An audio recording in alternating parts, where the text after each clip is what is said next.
Chapter 1। जाओ मिंगरुई को रात में एकदम से बुरा हेडेक होता है, जैसे कोई सर में चाकू घुमा रहा हो। वो उठने की कोशिश करता है पर बॉडी मूव नहीं होती, जैसे ड्रीम में वो स्टक हो गया हो। धीरे धीरे वो फोकस करता है और आंखें खोलता है। उसके सामने एक wooden desk, open notebook, ink bottle और एक रिवॉल्वर दिखती है। ये सब उसके लिए बिल्कुल नई होती हैं। उसका रूम उसे वो नहीं लगता। नोटबुक पे हर्मीज लैंग्वेज में लिखा है, सब मरेंगे, मैं भी। बाहर विंडो से लाल मून चमक रहा होता है, जो अर्थ के मून से एकदम अलग है। जाओ शॉक में खड़ा होता है, पर दर्द की वजह से गिर जाता है। रूम में 2 डोर्स, एक बेड, एक कैबिनेट और अजीब मशीन जैसी चीजें हैं। मिरर में उसे अपना नया रूप दिखता है। ब्लैक बाल, ब्राउन आंखें और स्कॉलरली लुक। उसके दिमाग में क्लेन मोरिटी की यादें आ जाती हैं, जो लोइन किंगडम का एक हिस्ट्री ग्रेजुएट है। उसका परिवार अमीर नहीं होता है और वो अपने भाई बहन के साथ रहता है।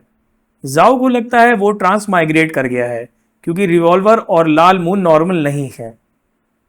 उसने टेबल पे खून का हैंडप्रिंट देखा और मिरर में उसके सर पर एक गंदा जख्म दिखा, जिसमें खून और ब्रेन के मैटर हैं।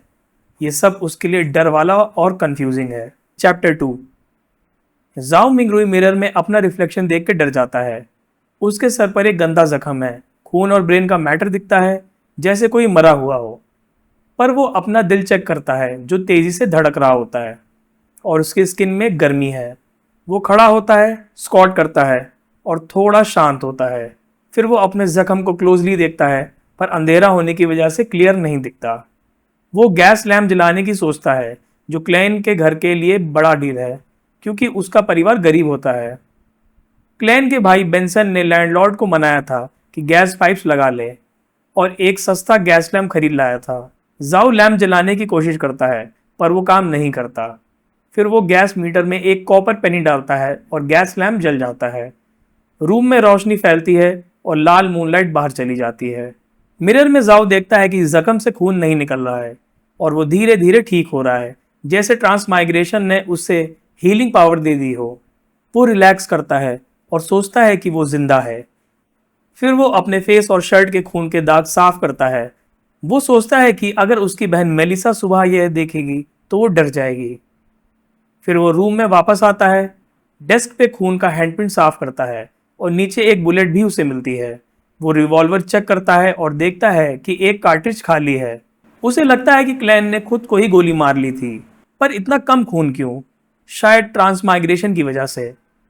वो नोटबुक पे लिखे शब्द, सब मरेंगे, मैं भी, देखता है और सोचता है कि रिवॉल्वर कहाँ से आई? ये सुसाइड था या मर्डर? क्लेन कैसे प्रॉब्लम में था? और ये ट्रांसमाइग्रेशन कैसे हुआ? वो याद करता है कि उसने एक लक एन्चांटमेंट रिचुअल किया था, जिसमें 4 स्टेप्स में चैंट्स बोलने थे। उसने ये डिनर से पहले किया था, पर तब कुछ नहीं हुआ था। अब उसे लगता है शायद इसी वजह से वो यहाँ आ गया। वो डिसाइड करता है कि कल यही रिचुअल दोबारा करेगा, ताकि वापस वो अपनी दुनिया में जा सके। चैप्टर 3। जाओ मिंगरुई अपना प्लान बनाने के बाद थोड़ा शांत होता है और डर को साइड में रखता है। वो क्लेन की मेमोरी फ्रैगमेंट्स को ध्यान से देखता है, जबकि गैस लैम्प बंद करता है और रिवॉल्वर के साथ खेलता है। क्लेन की यादें टूटी हुई होती हैं, जैसे रिवॉल्वर कहाँ से आया, सुसाइड था या मर्डर, या नोटबुक पे लिखा सब मरेंगे मैं भी का मतलब क्या था। ये सारी चीजें मिसिंग थी। इतना ही नहीं, क्लेन की यूनिवर्सिटी नॉलेज भी अधूरी है, जैसे वो अब ग्रेजुएट नहीं कर पाएगा। वो याद करता है कि क्लेन को 2 दिन बाद टिंजन यूनिवर्सिटी में हिस्ट्री डिपार्टमेंट के लिए इंटरव्यू के लिए जाना है। वो विंडो से लाल मून को देखता है जो डूब रहा है, और सुबह का उजाला शुरू होता है। तभी अपार्टमेंट में आवाज होती है, मेलिसा। उसकी बहन उठ जाती है। वो हमेशा टाइम पे उठती है। क्लेन की यादों की वजह से जाओ को मेलिसा अपनी बहन जैसी लगती है, भले ही उसकी असली बहन वो नहीं थी। मेलिसा ने संडे स्कूल की जगह पब्लिक स्कूल में पढ़ाई की, क्योंकि लोइन किंगडम में बेसिक एजुकेशन लॉ बनाया गया था। उसने गियर्स और मशीन्स में इंटरेस्ट दिखाया और टिंजन टेक्निकल स्कूल में स्टीम मैकेनिक बनने का सपना पूरा किया। पर बेंसन, उनका भाई, उसकी कंपनी की हालत खराब होने की वजह से उसे ज़्यादा मेहनत करनी पड़ती थी। क्लेन भी अपनी पढ़ाई में स्ट्रगल करता था, क्योंकि उसे यूनिवर्सिटी में एंशिएंट लैंग्वेज सीखनी पड़ी, जो अमीर बच्चे छोटे से पढ़ते थे। मेलिसा के आने की आवाज़ सुन के जाओ रिवॉल्वर को ड्रॉर में छुपा देता है, ताकि उसकी बहन ना देखे। वो अपने सर के जख्मों को चेक करता है जो अब ठीक हो चुके हैं। मेलिसा जब उसकी तरफ देखती है, जाओ एक सिल्वर पॉकेट वॉच उठाता है जो उनके पापा का था। वो वॉच के साथ खेलता है पर यह खराब होती है। मेलिसा वॉच को ठीक करती है और टाइम सेट करती है। जाओ को थोड़ी सी शर्मिंदगी महसूस होती है। मेलिसा चाय बनाती है और राय ब्रेड के साथ ब्रेकफास्ट करती है। वो जाओ को बोलती है कि फ्रेश ब्रेड, मटन और पीस खरीद लेना क्योंकि उसका इंटरव्यू जल्द है। फिर वो खुद स्कूल के लिए जल्दी निकल जाती है क्योंकि पब्लिक कैरिज के पैसे बचाने के लिए वो पैदल जाती थी। जाने से पहले वो दोबारा रिमाइंड करती है कि 8 पाउंड्स ब्रेड ही खरीदना और थोड़ा मटन और पीस, क्योंकि बेंसन शायद संडे को आएगा। जाओ उससे प्रॉमिस करता है और लक इंचैंटमेंट रिचुअल के बारे में सोचता है ताकि वो अपनी पुरानी दुनिया में वापस जा सके। जाओ मिंगरुई अपना प्लान बनाने के बाद चेयर पे बैठता है और कैथेड्रल की 7 बार घंटियां सुनता है। वो कबर्ड से कपड़े निकाल के पहनता है, पहले एक फैंसी ब्लैक सूट, पर फिर याद आता है कि वो इंटरव्यू के लिए नहीं बल्कि लक रिचुअल के लिए इंग्रेडिएंट्स खरीदने जा रहा है। इसलिए वो एक सिंपल ब्राउनिश येलो कोट और फेल्ट हैट पहनता है। वो बेड के नीचे से कुशन में छुपा पैसा निकालता है। बेंसन के पास बचे हुए 2 5 सोली और कुछ 1 सोली नोट्स हैं। लोइन किंगडम में सोली सिल्वर कॉइन से आया है और एक गोल्ड पाउंड बराबर है 20 सोली के। जाओ 2 1 सोली नोट्स अपने जैकेट के पॉकेट में रखता है और बाकी वापस छुपा देता है। जब वो घर से निकलने वाला होता है, क्लैन के अजीब सुसाइड के बारे में सोच के वो रुक जाता है। डर के मारे वो रिवॉल्वर ड्रॉर से निकाल के अपने पॉकेट में रख लेता है, पर मिसफायर से बचने के लिए एम्प्टी चैम्बर सेट कर देता है। हैट दबाए वो डिम कॉरिडोर से होता हुआ बाहर निकलता है और टिंजन की सुबह की रोशनी में आ जाता है। बाहर गली में गंदा पानी और कचरा है, पर हॉकर्स खाना और सब्जी बेच रहे होते हैं। जाओ रिवॉल्वर और पैसे पकड़ के चलता है। उसे थोड़ी चोरी का डर सता रहा होता है क्योंकि गली में गरीब लोग और बच्चे होते हैं। वो एक अकॉर्डिनिस्ट के पास से गुजरता है जहाँ बच्चे म्यूजिक पे डांस कर रहे होते हैं। एक थकी हुई औरत भी उन्हें देखती है और उसकी आंखों में थोड़ी चमक आती है। जाओ स्माइरिन बेकरी जाता है जहाँ वेंडी स्माइरिन, एक बूढ़ी औरत, ब्रेड बेचती है। वो उसे 8 पाउंड्स राई ब्रेड मांगता है। वेंडी बेंसन के बारे में पूछती है और क्लाइन के यूनिवर्सिटी ग्रेजुएट होने पे खुश होती है। वो कहती है अब उनका परिवार बेहतर घर ले सकता है। जाओ थोड़ा शर्मिंदा होता है क्योंकि क्लेन का नॉलेज अधूरा है और इंटरव्यू पास करना मुश्किल लग रहा है। वेंडी बताती है ग्रेन एक्ट के खिलाफ प्रोटेस्ट की वजह से ब्रेड सस्ता हो गया है। जाओ एक सोली नोट दे के ब्रेड खरीद लेता है और 3 पेंस वापस ले लेता है। फिर वो मटन और पीस खरीदने मार्केट जाता है। रास्ते में एक सर्कस का फ्लायर देखता है और वो सोचता है कि मेलिसा को ये पसंद आएगा, पर टिकट का प्राइस नहीं पूछता। तभी एक औरत जिसका फेस पेंट किया हुआ है और पॉइंटेड हैट पहनी है उसे टैरेट डिविनेशन के लिए बुलाती है। जाओ पहले मना करता है, पर जब सुनता है कि ये फ्री है तो मान जाता है। वो शॉक होता है कि जब वो सुनता है कि टैरोट, क्योंकि ये अर्थ के टैरोट कार्ड जैसा है। उसे याद आता है कि ये इंटिस रिपब्लिक के काउंसिल रोजेल गुस्ताव ने बनाया था, जिन्होंने स्टीम इंजन्स भी बनाए थे और कॉलोनियलिज्म भी शुरू किया था। रोजेल को बाद में बिट्रे करके मार दिया गया था। जाओ सोचता है कि शायद रोजेल भी ट्रांसमाइग्रेटर था और टैरोट कार्ड्स देखने के लिए वो एक्साइटेड हो जाता है। चैप्टर 5। जाओ मिंगरुई की फॉर्चून टेलर से मुलाकात होती है। ये चैप्टर शुरू होता है जहां जाओ मिंगरुई एक सर्कस के टेंट में घुस रहा है, एक ऐसी औरत के पीछे जिसका चेहरा रेड और येलो पेंट से रंगा हुआ है। उसकी हैट पॉइंटी है और वो एक मिस्टीरियस वाइब दे रही है। टेंट के अंदर रोशनी बहुत डिम है, बस एक कैंडल की रोशनी में सब कुछ दिख रहा है। जाओ मिंगरुई टेबल पर टैरोट कार्ड्स देखता है जिन पर उसने द मैजिशियन, द एम्परर और टेम्परेंस जैसा नाम पहले भी पढ़े हैं। उसको लगता है कि शायद रोजेल, एक सीनियर ट्रांसमाइग्रेटर, वो भी इन कार्ड से फेमिलियर था। फॉर्च्यून टेलर, जो असल में एक एनिमल ट्रेनर होती है, जाओ मिंगरुई को कार्ड शफल करने को कहती है। जाओ मिंगरुई को बहुत शक होता है और वो बार बार पूछता है कि क्या इसके लिए कोई एक्स्ट्रा फीस तो नहीं लगेगी। हर बार फॉर्च्यून टेलर फ्री बोलती है। जब जाओ मिंगरुई फाइनली कार्ड्स को शफल करके टेबल पर रख देता है तब फॉर्च्यून टेलर को याद आता है कि उसने ये नहीं पूछा कि जाओ मिंगरुई को किस बारे में डिविनेशन करवाना है। जाओ मिंगरुई उससे पास्ट, प्रेजेंट एंड फ्यूचर के बारे में पूछता है। फॉर्च्यून टेलर उससे दोबारा शफल करने को कहती है, जिससे जाओ मिंगरुई को थोड़ा गुस्सा आता है कि उसने पहले ही क्यों नहीं पूछा।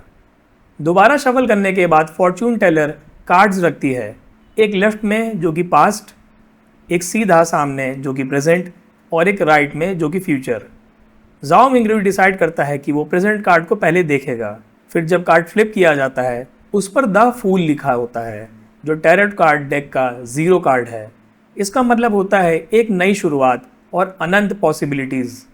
लेकिन इससे पहले कि फॉर्च्यून टेलर इस कार्ड की एक्सप्लेनेशन दे, टेंट के पर्दे खुल जाते हैं और एक दूसरी औरत अंदर आती है।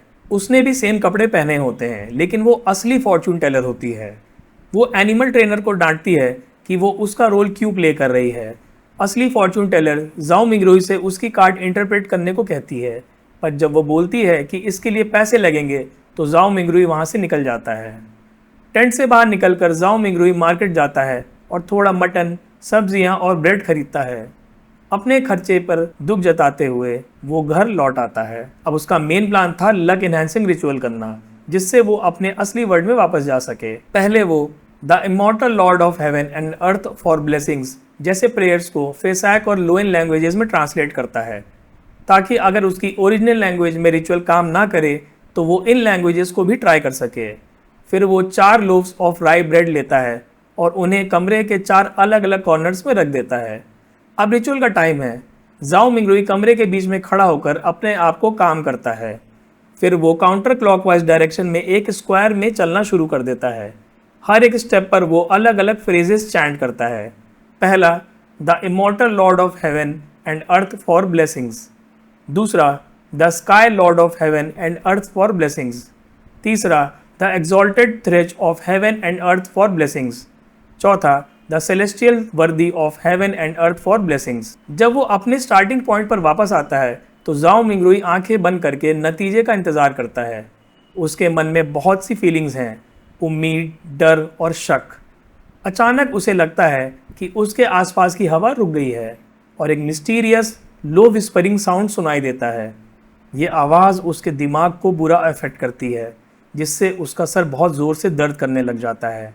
उसे लगता है कि उसका सर फट जाएगा और उसकी कॉन्शियसनेस ख़त्म हो रही है, पर तभी ये आवाज़ फेड हो जाती है। जब वो आंखें खोलता है वो अपने आप को एक एंडलेस ग्रे फॉग में फ्लोटिंग पाता है। इस फॉग में बहुत सारे क्रिम्सन स्टार्स भी हैं, जो बड़े और छोटे हैं। कंफ्यूज्ड होकर वो एक स्टार को छूने की कोशिश करता है और जैसे ही वो उसे छूता है उसकी रूह एक अजीब एनर्जी से भर जाती है। वो घबरा कर अपने हाथ पीछे खींच लेता है, पर गलती से एक और स्टार को छू लेता है। इस बार उसकी पूरी कॉन्शियसनेस और माइंड खाली हो जाता है। उसी समय 2 और जगहों पर 2 अलग अलग लोग भी इसी तरह के इवेंट्स एक्सपीरियंस करते हैं। पहली, ऑड्रे हॉल, एक एरिस्टोक्रेटिक लड़की बैकलैंड में अपने ब्लैक एम्बरर्स मिरर से एक क्रिम्सन लाइट में घिर जाती है। दूसरा, एल्गर विल्सन, एक सेलर जो सोनिया सी में है। उसके हाथ में पकड़ी ग्लास बॉटल और उसकी हथेली के बीच में एक क्रिम्सन बर्स्ट होता है। आखिर में तीनों जाओ मिंगरुई, ऑड्रे और एल्गर एक ही ग्रे फॉग में आ जाते हैं। वो एक दूसरे को देखकर कंफ्यूज और डर जाते हैं। तीनों ही एक दूसरे से एक साथ सवाल करते हैं कि ये कौन सी जगह है और अब आगे क्या होने वाला है। ये चैप्टर एक मेजर क्लिफहैंगर पर खत्म हो जाता है, जहां तीनों कैरेक्टर्स अजीब परिस्थिति में एक अनजान जगह पर मिलते हैं। चैप्टर 6, जाओ मिंगरुई उस मिस्टीरियस ग्रे फॉग में 2 अनजान लोगों के साथ फंसा हुआ है। वो जल्द ही डिसाइड करता है कि उसे अपनी आइडेंटिटी को मिस्टीरियस और पावरफुल बनाकर रखना है। वो सोचता है कि अगर वो इस अजीब मीटिंग का मास्टरमाइंड बनकर रहेगा तो उसे फ़ायदा होगा। दूसरे 2 लोग, एक लंबी ब्लॉन्ड लड़की ऑड्रे हॉल और एक गहरे रंग के बालों वाला आदमी एल्गर विल्सन, दोनों डर और कन्फ्यूजन में हैं। ऑड्रे डर के बावजूद इस पारलौकिक एक्सपीरियंस से बहुत एक्साइट हो जाती है। वो जाओ मिंगरुई से पूछती है कि क्या वो लोग जा सकते हैं, और वो शांति से जवाब देता है, ज़रूर, अगर आप एक फॉर्मल रिक्वेस्ट करेंगे तो आप भी जा सकते हैं। पर ऑड्रे का एक ज़रूरी सवाल है, बियॉन्डर बनने के लिए क्या करना पड़ेगा। जैसे ही जाओ मिंगरुई सोचता है कि इस मीटिंग को और भी ज़्यादा अथॉरिटेटिव पोजीशन से कंडक्ट करना चाहिए, उनके आसपास का ग्रे फॉग एकदम ट्रांसफॉर्म हो जाता है। बड़े बड़े पत्थर के पिलर्स और एक शानदार डोम दिखाई देता है, जो कि एक बहुत ही सुंदर पैलेस जैसा दिखता है। एक लंबी ब्रॉन्ज की टेबल वहां आ जाती है और वो तीनों हाई बैक चेयर्स पर बैठ जाते हैं, जिसमें से जाओ मिंगरुई सबसे इंपॉर्टेंट चेयर पर बैठता है। इससे पहले कि जाओ मिंगरुई ऑड्रे के सवाल का जवाब दे पाता, एल्गर, जो उन दोनों में ज़्यादा एक्सपीरियंस्ड और काल्म है, वो बात शुरू कर देता है। वो बताता है कि बियॉन्डर्स दुनिया में हैं पर बहुत कम हैं और अक्सर चर्चेस से जुड़े हुए होते हैं, जैसे Evernight goddess, lord of storms और god of steam and machinery. पर ऑड्रे बोलती है कि वो चर्च ज्वाइन करके अपनी आज़ादी नहीं खोना चाहती। तब एल्गर बताता है कि दूसरे ऑप्शंस में रॉयल्टी, हज़ारों साल पुराने नोबल फैमिलीज या सीक्रेट ईवल ऑर्गेनाइजेशंस को ढूंढना शामिल है। फिर एल्गर एक वैल्यूएबल इंफॉर्मेशन देता है। उसके पास से 2 सीक्वेंस 9 पोशन फॉर्मूलाज हैं। वो समझाता है कि पोशंस के नाम से ज़्यादा उनकी कोर कैरेक्टरिस्टिक्स ज़रूरी हैं। पहला फॉर्मूला सेलर नाम की पोशन के लिए है। ये बेहतरीन बैलेंसिंग स्किल्स, बहुत ज़्यादा ताकत और मछली की तरह तैरने की एबिलिटी देता है, जिससे आदमी 10 मिनट से ज़्यादा पानी के अंदर रह सकता है। दूसरा फॉर्मूला स्पेक्टेटर नाम की पोशन के लिए है। ये यूज़र को एक शार्प माइंड, बेहतरीन ऑब्जर्वेशन स्किल्स और दूसरों के इमोशंस और एक्शंस को देखकर उनके असली ख्यालों को समझने की एबिलिटी देता है। एल्गर वार्निंग देता है, स्पेक्टेटर्स हमेशा के लिए सिर्फ स्पेक्टेटर्स ही हो सकते हैं। ऑड्रे को तुरंत स्पेक्टेटर पोशन पसंद आ जाता है। वो पूछती है कि उसे ये फॉर्मूला कैसे मिल सकता है। एल्गर जवाब देता है कि वो इसके बदले में घोस्ट शार्क्स का खून कम से कम 100 ml लेगा। जब ऑड्री इस ट्रेड की सुरक्षा मतलब सिक्योरिटी और ऑथेंटिसिटी के बारे में चिंता जाहिर करती है, तो एल्गर प्रपोज करता है कि वो मिस्टीरियस आदमी जाओ मिंगरुई उनका विटनेस बन जाए। वो कहता है कि जाओ मिंगरुई की इमेंस पावर, जिसका सबूत ये अजीब जगह है, वो उन दोनों को अपना वादा तोड़ने से रोकेगा। ऑड्रे जोश से उसकी बात पर सहमत हो जाती है। फिर ऑड्रे और एल्गर दोनों जाओ मिंगरुई से पूछते हैं कि वो उन्हें किस नाम से पुकारें। जाओ मिंगरुई, जिसे अभी अभी अपनी डिविनेशन में द फूल कार्ड मिला था, थोड़ी देर रुकता है। फिर वो पीछे की तरफ झुकता है और एक हल्की सी मुस्कुराहट के साथ कहता है, आप मुझे द फूल कह सकते हैं। चैप्टर 7, आप मुझे द फूल बुला सकते हैं। जाओ मिंगरुई के सिंपल आंसर ने ऑड्रे और एल्गर दोनों को हैरान कर दिया। उन्हें ये नाम थोड़ा अजीब लगा, पर उन्हें यह भी लगा कि मिस्टर फूल के मिस्टीरियस, पावरफुल और अनोखे होने की इमेज के लिए ये बिल्कुल सही है। ऑड्रे और एल्गर दोनों ने उनके आदर मतलब रिस्पेक्ट में झुककर उन्हें द फूल के रूप में स्वीकार किया। इसके बाद एल्गर ने ऑड्रे को उनके ट्रेड के लिए एड्रेस बताया। प्रिट्स हार्बर के वाइट रोज बोरो में वॉरियर एंड सी बार। यहाँ ऑड्रे घोस्ट शार्क का खून भेज सकती है। इसके बदले में एल्गर अगली मीटिंग में स्पेक्टेटर पोशन का फॉर्मूला बताएगा। ऑड्रे फिर सजेस्ट करती है कि उन्हें ऐसी मीटिंग्स को रेगुलर बनाना चाहिए। एल्गर भी इस आइडिया से सहमत हो जाता है, ये सोचते हुए कि इससे उन्हें नई जानकारी और रिसोर्सेज मिलेंगे। वो मिस्टर फूल से कहता है कि उनकी अलग अलग बैकग्राउंड की वजह से वो उनके लिए छोटे मोटे काम कर सकते हैं। जाओ मिंगरुई को भी ये आइडिया पसंद आता है। वो सोचता है कि इससे उसे बियॉन्डर वर्ल्ड के सीक्रेट्स जानने का मौका मिलेगा और शायद अपने असली वर्ल्ड में वापस जाने का रास्ता भी मिल जाए। लेकिन वो ये भी जानता है कि इससे उसके आइडेंटिटी रिवील होने का खतरा भी है, पर क्योंकि वो इस गैदरिंग को कंट्रोल कर सकता है तो वो मान जाता है और अगली मीटिंग का टाइम सेट करता है, हर मंडे दोपहर 3 बजे। खुश होकर ऑड्रे कोड नेम्स का आइडिया देती है ताकि सबकी असली आइडेंटिटी को छुपाया जा सके। वो टैरोट कार्ड से अपना नाम जस्टिस चुनती है और एल्गर द हैंग्ड मैन चुन लेता है। ऑड्रे जोश में उनके ग्रुप का नाम द टैरोट क्लब रख देती है। मिस्टर फूल उन्हें इन छोटी मोटी चीज़ों का डिसीजन खुद लेने देता है। बातों बातों में ऑड्रे टैरोट कार्ड के ओरिजिन्स के बारे में पूछती है। वो कहती है कि उसने सुना है कि एम्परर रोजेल ने टैरोट कार्ड्स बनाए थे। एल्गर इस बात को सुधारते हुए बताता है कि टैरोट कार्ड्स एक टूल हैं जो स्पिरिचुअल वर्ल्ड से मिलने वाले साइंस को इंटरप्रेट करने में मदद करते हैं। ऑड्रे फिर एक और अफवाह के बारे में पूछती है कि एम्परर रोजेल ने एक और सीक्रेट सेट बनाया था जिसमें 22 पार्ट्स ऑफ द डिवाइन को सिंबलाइज करने वाले कार्ड्स थे। एल्गर इस बात को कंफर्म करता है और बताता है कि रोजेल ने ब्लास्फेमी स्लेट को देखा था। जैसे ही ये गहराई वाली बातें शुरू होती हैं, जाओ मिंगरुई के सर का दर्द बढ़ने लगता है। उसको महसूस होता है कि उसका ग्रे फॉग से कनेक्शन कमज़ोर हो रहा है। इससे पहले कि कुछ बुरा हो, वो जल्द ही मीटिंग को ख़त्म करने का फैसला करता है। जैसे ही जाओ मिंगरुई कनेक्शन तोड़ता है, ऑड्रे और एल्गर गायब हो जाते हैं और वो वापस अपने अपार्टमेंट में आ जाते हैं। उसने पॉकेट वॉच देखी और कंफर्म किया कि रियल वर्ल्ड में बिल्कुल भी टाइम नहीं बीता। बहुत ज़्यादा सर दर्द से परेशान होकर वो समझ जाता है कि उसे अब दोबारा ये रिचुअल ट्राई नहीं करना चाहिए। उसे डर है कि इससे और भी खतरनाक या अजीब चीज़ें हो सकती हैं। अब उसने अपनी नई रियलिटी को अपनाना शुरू कर दिया है। वो खुद को क्लेन का नाम देता है और सोचता है कि वो टैरोट क्लब की मीटिंग्स का इस्तेमाल जानकारी इकट्ठा करने के लिए और एक सेफ रास्ता ढूंढने के लिए करेगा। उसे ये सब सोशल नेटवर्किंग प्लेटफॉर्म जैसा लगता है जिस पर वो हंस पड़ता है। चैप्टर 8। एल्गर विंसन के पर्सपेक्टिव से ये चैप्टर शुरू होता है। जैसे ही उसकी आंखों से क्रिम्सन लाइट गायब होती है, वो खुद को अपनी 3 मस्ट सेल बोट के डेक पर पाता है। 3 मस्ट सेल बोट मतलब जिसमें वर्टिकल पोल्स निकले होते हैं और जो हवा की वजह से आगे पीछे चलती हैं। वहाँ पे बारिश और तेज़ हवा चल रही होती है। उसके हाथ में पकड़ी हुई ग्लास बॉटल टूट जाती है और उसके अंदर का फ्रॉस्ट बारिश में घुल जाता है। उसकी हथेली पर एक क्रिस्टल जैसा स्नोफ्लेक बनता है और फिर उसकी स्किन में वो एब्जॉर्ब हो जाता है। ये सब इस बात का सबूत था कि टैरट क्लब में उसकी हाजिरी एक सपना नहीं थी। कुछ देर बाद वो कैबिन में जाता है और एक दूसरे आदमी से मिलता है जो उसके जैसा ही लाइटनिंग पैटर्न्स वाला रोब पहना हुआ है। दोनों एक दूसरे को मे द स्टॉर्म विद यू कहकर ग्रीट करते हैं। एल्गर सीधा कैप्टन के केबिन में जाता है जहां उसे एक पेल फेस्ड मिडिल एज कैप्टन मिलता है। एल्गर बिना कोई समय गंवाए कैप्टन का गला पकड़ लेता है। उसके हाथ पर मछली के स्केल जैसे पैटर्न दिखाई देते हैं और वो अपनी बियॉन्डर शक्ति का इस्तेमाल करके कैप्टन का गला तोड़ देता है।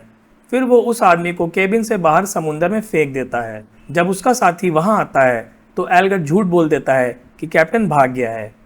वो लोग एक टूडोर एरा के घोस्ट शिप पर थे जहां कोई भी इंसान जिंदा नहीं था। एल्गर को एहसास होता है कि उसका समुंदर में फेंका हुआ काम जो एक बियॉन्डर रिलेटेड टास्क था, उसके लिए अब एक नई शुरुआत थी। वो बाहर देखते हुए a new era has begun कहता है। इधर ऑड्रे हॉल बैकलैंड में अपने बेडरूम में होती है। उसकी ड्रेसिंग टेबल पर रखा हुआ पुराना ब्रॉन्ज मिरर अब टूट चुका है और उसकी हथेली पर एक क्रिम्सन स्टार का टैटू जैसा निशान दिखाई देता है जो धीरे धीरे गायब हो जाता है। ये सब इस बात का प्रूफ था कि वो भी मिस्टर फूल के साथ उस मिस्टीरियस मीटिंग में थी। खुश होकर वो एंशिएंट एल्फ डांस करने लगती है। तभी उसकी मेड सर्वेंट एनी आती है। ऑड्रे जल्दी से झूठ बोलती है कि मिरर उसके गोल्डन रिट्रीवर डॉग सूजी ने तोड़ा है। एनी उसके लिए एक नई ड्रेस तैयार करती है। इस सीन से ऑड्रे के अमीर, एरिस्टोक्रेटिक और छोटी छोटी चीज़ों से परेशान होने वाली लाइफ का पता चलता है। थोड़ी देर बाद ऑड्रे अपने फादर अर्ल हॉल के साथ एक सेरेमनी में जाने के लिए तैयार होती है। वो लोग प्रिट्स हार्बर के नेवल बेस पे पहुंचते हैं। वहां उन्हें एक बहुत बड़ा और शानदार आयरन क्लैड वॉरशिप दिखाई देता है जिसमें ना सेल्स हैं और ना ही वुड। ये शिप पूरी तरह से आयरन से बना है और इसमें 2 बड़े चिमनीज और पावरफुल कैनन्स लगे हैं। इसके बाद किंग जॉर्ज 3 का एयरशिप आता है जो हवा में उड़ता हुआ है। ये भी पूरी तरह से मशीनरी से बना हुआ था और इस पर ऑगस्टस फैमिली का एम्बलम लगा हुआ था।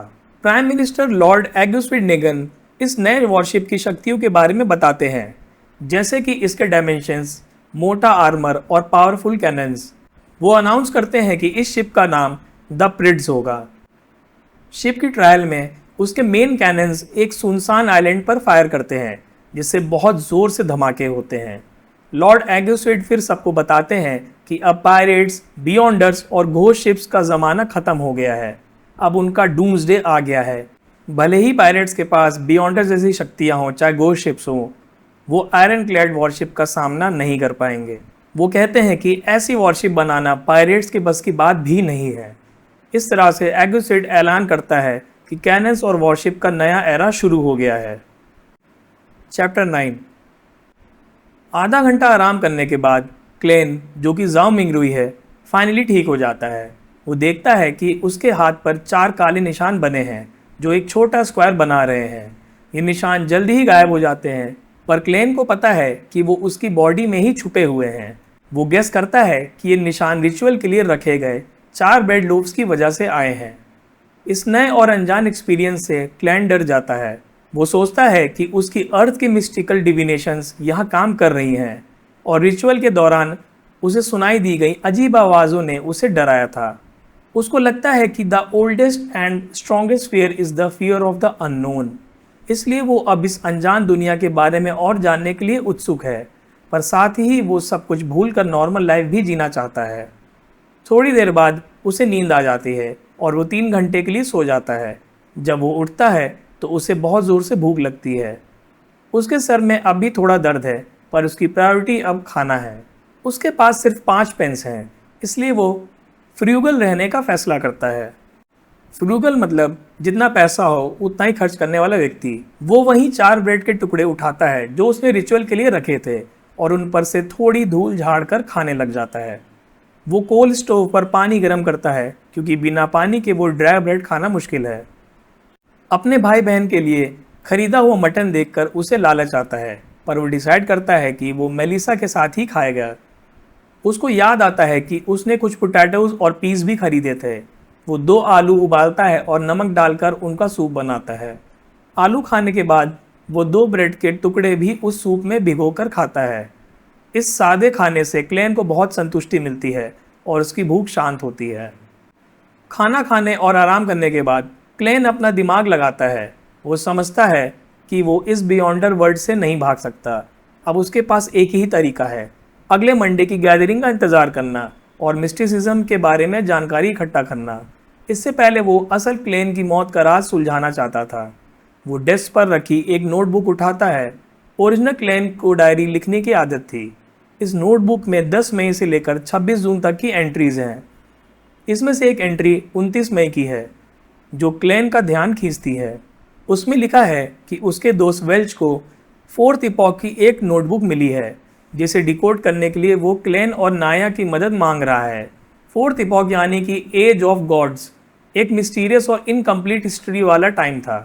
क्लेन को लगता है कि यही नोटबुक उसकी मौत की वजह हो सकती है। डायरी में इस नोटबुक के बारे में एंट्रीज आगे भी हैं। 19 जून नोटबुक की लैंग्वेज एंशिएंट फेज़ैक का एक मॉडिफाइड फॉर्म है। 20 जून उस नोटबुक का ऑथर एंटीगोनस फैमिली का मेंबर था। 21 जून उसमें ब्लैक एम्परर का जिक्र है जो उस समय के हिसाब से एनाक्रोनिस्टिक लगता है।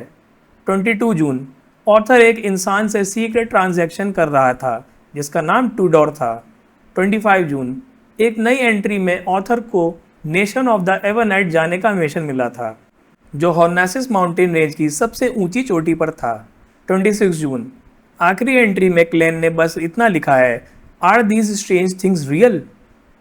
इसके बाद की एंट्री 27 जून की वो थी जो क्लेन ने आने पर देखी थी।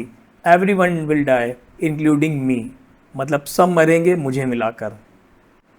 क्लेन को लगता है कि इस राज को सुलझाने के लिए उसे वेल्च से मिलना पड़ेगा, पर उसे डर भी लगता है कि अगर उस नोटबुक की वजह से असली क्लेन मरा है तो उसकी ये विजिट खतरनाक हो सकती है। तभी उसके कमरे के दरवाजे पर कोई तेजी से नॉक करता है। चैप्टर 10। क्लेन जब अपने रूम के दरवाजे पर तेजी से नॉक सुनता है तो वो डर जाता है।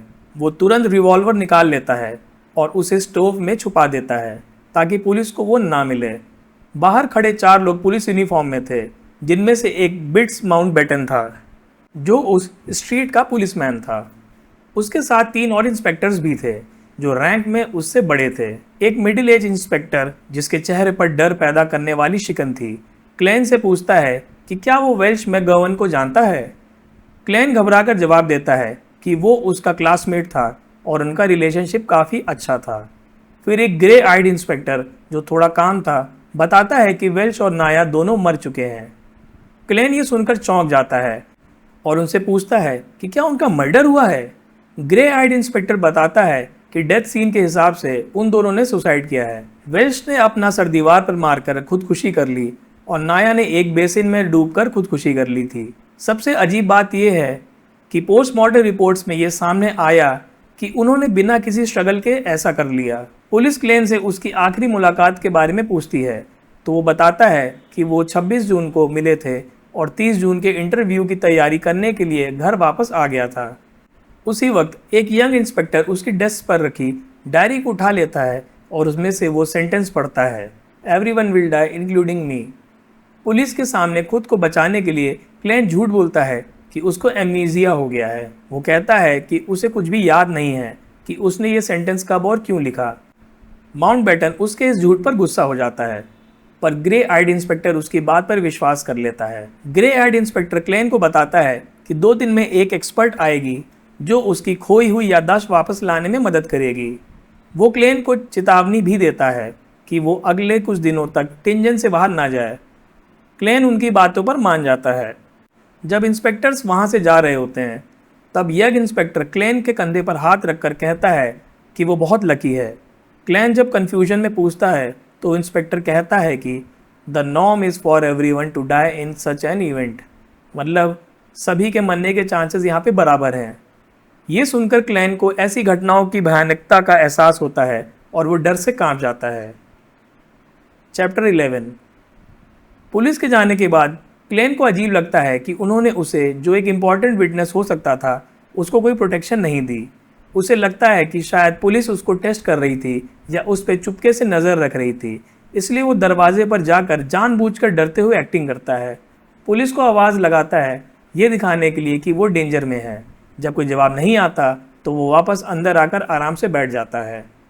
कुछ घंटों बाद जब सूरज ढल रहा होता है, क्लैन रिवॉल्वर को वापस स्टोव से निकालकर उसे एक सेफ जगह पर बेड के पीछे छुपा देता है। इस दौरान वो डरता है कि कहीं पुलिस उसको देख ना ले। क्लैन को याद आता है कि उसकी छोटी बहन मेलिसा जल्द ही स्कूल से आएगी और वो भूखी होगी। वो सोचता है कि मेलिसा जिस तरह से मटन बनाती है वो बहुत ही सिंपल है। क्लैन, जिसके पास अब अपनी असली कुकिंग स्किल्स हैं, सोचता है कि वो मटन उसके लिए बनाएगा। वो ये एक्सक्यूज़ बनाता है कि वो वेल्श मैकगवर्न से सीखा है। वो मटन को छोटे टुकड़ों में काटता है, फिर वो मटन को नमक और काली मिर्च के साथ मिक्स करके मैरिनेट करता है। वो एक सॉस पैन में थोड़ा सा लार्ड, मतलब पिग फैट, डालकर उसे गर्म करता है। फिर वो उसमें प्याज और गाजर डालकर भूनता है। उसके बाद मटन को डालकर फ्राई कर देता है। कुकिंग वाइन ना होने की वजह से वो बस उबला हुआ पानी डालता है। उसके बाद वो सब्ज़ी को 20 मिनट तक पकाता है, फिर उसमें पीस और आलू डालकर और पानी और नमक डाल देता है। वो ढक्कन लगाकर आंच धीमी करके सब्ज़ी के पकने का इंतज़ार करता है। जब मेलिसा घर आती है तो वो उस खुशबू से हैरान हो जाती है। वो क्लैन से पूछती है कि क्या उसने ये खाना बनाया है, तो क्लैन झूठ बोल देता है कि उसने ये वेल्च से सीखा है। मेलिसा थोड़ा कंफ्यूज होती है, पर उसकी खुशबू से वो संतुष्ट हो जाती है। जब खाना तैयार होता है, क्लैन उसे प्लेट में डालता है और उसके साथ राई ब्रेड रखता है। जब मेलिसा खाना खाती है तो वो उसके टेस्ट से बहुत प्रभावित होती है। वो कहती है कि उसने इससे पहले कभी इतना बढ़िया खाना नहीं खाया था। मेलिसा का पेट भर जाता है और वो फिर बर्तन धोने चली जाती है। वापस आकर जब वो मसाले और लार्ड चेक करती है तो वो क्लैन से पूछती है कि क्या उसने इसका इस्तेमाल किया था। तो क्लैन कहता है कि स्वादिष्ट खाना बनाने के लिए थोड़ा खर्चा तो करना पड़ता है। आखिर में मेलिसा क्लैन से कहती है कि वो आगे से खाना बनाएगी, लेकिन क्लैन अपने असली इंटरव्यू और अपने बियॉन्डर गोल्स के बारे में सोचते हुए उसे उसके इंटरव्यू की तैयारी करने के लिए कहता है। चैप्टर 12। चैप्टर की शुरुआत में क्लैन बेचैन है, इंटरव्यू की तैयारी और उन सुपरनैचुरल घटनाओं के प्रेशर के कारण। जिस दिन उसने पढ़ाई करने का नाटक किया था, उस रात उसे एक बुरा सपना आता है। सपने में डन स्मिथ, वही ग्रे आइड पुलिस इंस्पेक्टर, उसके दरवाजे पर आता है। डन क्लैन को बताता है कि उन्हें एक कैरिज ड्राइवर मिल गया है जिसने गवाही दी है कि ओरिजिनल क्लैन 27 जून को वेल्च के घर गया था, उसी दिन जब वेल्च और नाया मरे थे। क्लैन, जिसे असल में 27 जून का कुछ भी याद नहीं, घबरा जाता है और एमनीजिया होने का नाटक करता है। डन उससे पूछता है कि वेल्च की गायब रिवॉल्वर उसके पास है या नहीं। क्लैन मान लेता है और बताता है कि उसने रिवॉल्वर बेड के पीछे छुपा रखी है। क्लैन रिवॉल्वर मिलने और खुदकुशी अटेम्प्ट करने की बात भी बताता है, जो डन के थ्योरी से मिल रही थी, पर डन कहता है कि उसके विश्वास करने से कुछ नहीं होगा और उसे एक एक्सपर्ट से जांच करानी होगी। डन क्लैन को पुलिस स्टेशन चलने के लिए कहता है। जब वो बाहर निकलते हैं तो एक झगड़ा शुरू हो जाता है, जिससे क्लैन को भागने का मौका मिल जाता है।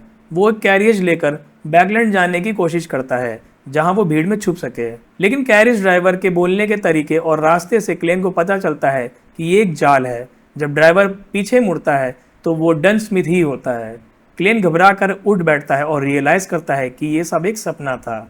क्लैन बुरे सपने से उठता है और उसे पसीना आया हुआ था। जब वो घड़ी देखता है तो सुबह के 2 बजे थे। वो चुपचाप बाथरूम जाने के लिए उठता है। जब वो कॉरिडोर से जा रहा होता है तो उसकी नज़र खिड़की के बाहर एक शिलहूट पे पड़ती है, मतलब एक परछाई पर पड़ती है। वो फिगर एक ब्लैक ट्रेंच कोट पहना हुआ था और क्रिम्सन मूनलाइट में खड़ा था। वो परछाई धीरे से मुड़ता है और उसकी गहरी ठंडी ग्रे आंखें दिखती हैं। वो कोई और नहीं, डन स्मिथ ही था। चैप्टर 13। क्लैन कॉरिडोर में खड़े हुए अब भी कंफ्यूज्ड है कि वो सपने में है या हकीकत में। तभी डन स्मिथ अपना टॉप हैट उतार के नाइट हॉक के रूप में अपना इंट्रोडक्शन देता है। क्लैन समझ जाता है कि Night Hawk Church of Evernight की बियॉन्डर टीम का कोड नेम है। क्लैन पूछता है कि क्या डन स्मिथ ने उसके सपने को कंट्रोल किया था। डन इस बात को सुधारते हुए कहता है कि उसने बस क्लेन के सपने में गाइडेंस दी थी, क्योंकि ड्रीम्स में इंसान की असली फीलिंग्स और थॉट्स दिखाई देते हैं। डन कंफर्म करता है कि क्लैन ने सच में अपनी मेमोरीज का कुछ हिस्सा खोया है, लेकिन फिर भी डन कहता है कि क्लैन को उसके साथ एक एक्सपर्ट से मिलने जाना पड़ेगा। क्लैन एक्सपर्ट से मिलने के नाम पर घबरा जाता है, क्योंकि उसे डर है कि उसका ट्रांस माइग्रेशन का सीक्रेट रिवील हो जाएगा। डन उसकी घबराहट पर ध्यान न देते हुए उसे बताता है कि उसके लिए एक्सपर्ट से मिलना ज़रूरी है। उसकी वजह यह है कि वेल्श और नाया की आत्महत्या की जगह से एंटीगोनस फैमिली की नोटबुक गायब है। वेल्श और नाया अब मर चुके हैं, इसलिए क्लेन ही उनका आखिरी लीड है। क्लेन ये सुनकर चुपचाप मानता है। वो सोचता है कि एक नॉर्मल इंसान बियॉन्डर के खिलाफ कुछ नहीं कर सकता। वो बाथरूम जाने के लिए इजाज़त लेता है, जहां वो अपने आप को शांत करता है और अपनी किस्मत पर भरोसा करता है। जब वो कैरेज में बैठते हैं, डन क्लेन से उसके सपने के बारे में पूछता है। क्लेन बताता है कि वो भागना चाहता था, क्योंकि उसे डर था कि अगर साबित हो गया कि उसने कुछ गलत किया है तो वो सदर्न कॉन्टिनेंट में जाकर एक नई शुरुआत करना चाहता था। डन एक और बात बताता है कि कैसे इन बियॉन्डर केसेस का कोई अंत नहीं होता। वो एक ईवल कल्ट के पुराने केसेस के बारे में बताता है, जिसमें उन्होंने सभी मेंबर्स को पकड़ लिया था। एक विसल ब्लोअर जिसने उनकी मदद की थी, उसे कोई कर्स या मेंटल डिसऑर्डर नहीं था। उसने एक आम और अच्छी लाइफ शुरू की, पर इस साल मार्च में वो आदमी बिना किसी वजह के अपने ही ऑफिस में गला घोंटकर मारा गया। ये सुनकर क्लेन को डर लगता है कि कहीं उसकी किस्मत भी ऐसी ही ना हो। उसे एहसास होता है कि शायद बियॉन्डर बनकर ही वो इससे लड़ सकता है। कैरियज वेल्श के अपार्टमेंट पर पहुंच जाती है। डन उतरने से पहले क्लेन को बताता है कि जिस एक्सपर्ट से वो मिलने जा रहे हैं उसका पब्लिक गाइज, मतलब उसका छुपा हुआ रूप, आवा काउंटी का सबसे रिनाउंड स्पिरिट मीडियम है। जब क्लेन उसकी असली आइडेंटिटी पूछता है तो डन उसकी तरफ मुड़कर कहता है कि वो एक ट्रू स्पिरिट मीडियम है। चैप्टर 14।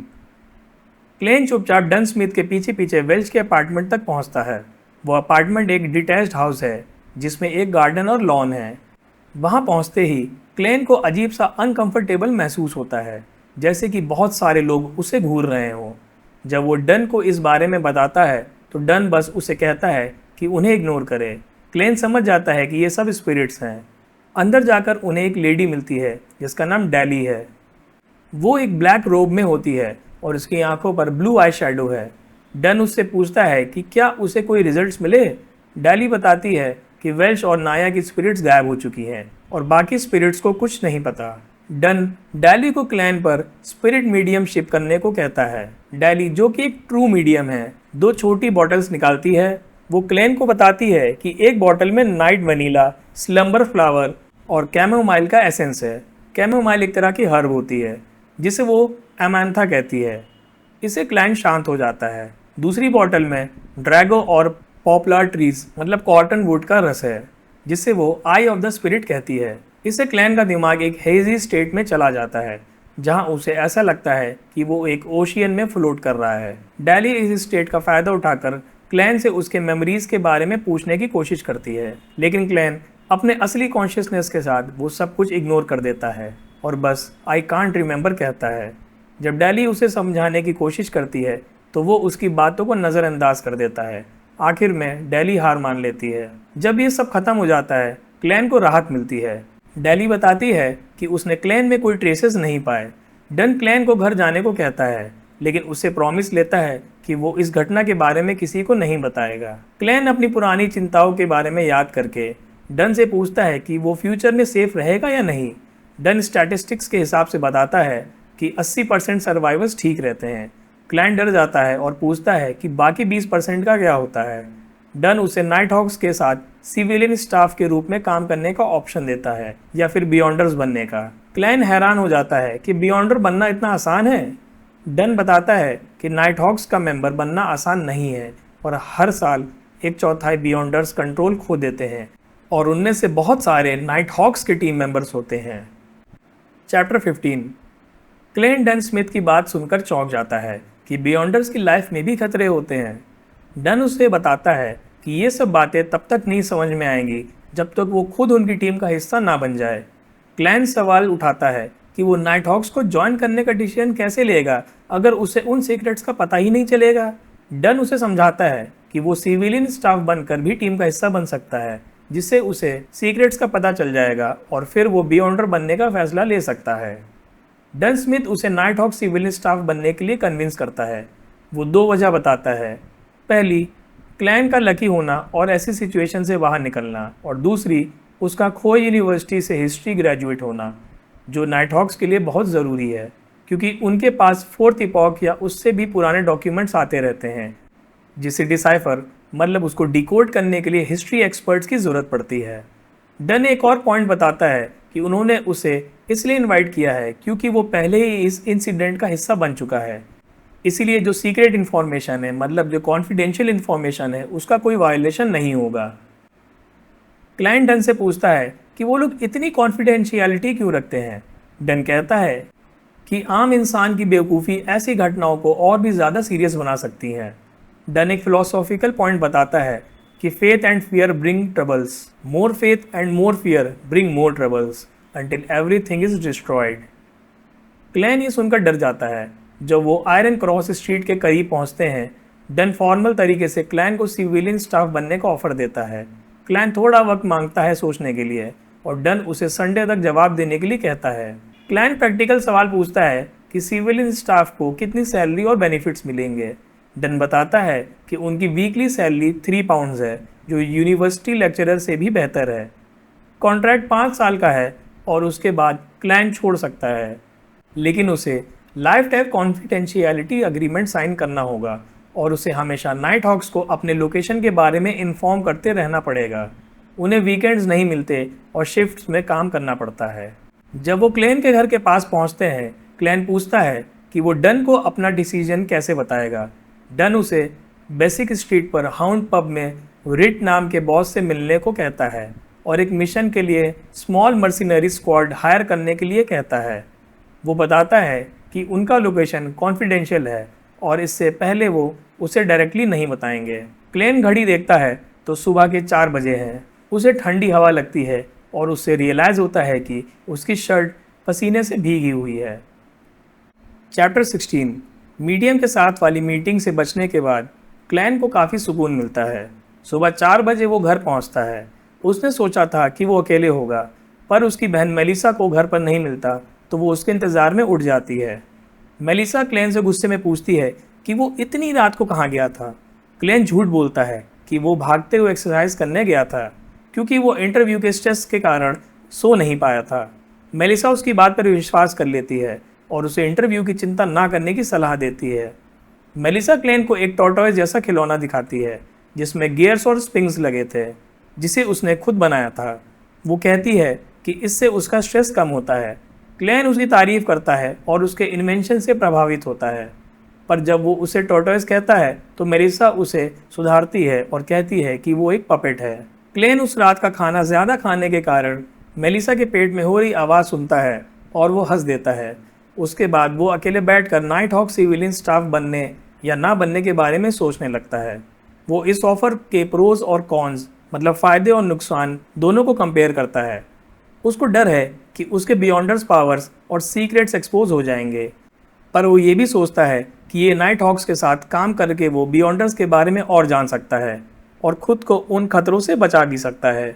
उसे ये भी पता है कि गैदरिंग से उसे ज़रूरी इन्फॉर्मेशन और रिसोर्सेज नहीं मिलेंगे, इसलिए नाइट हॉक्स ज्वाइन करना एक अच्छा ऑप्शन है।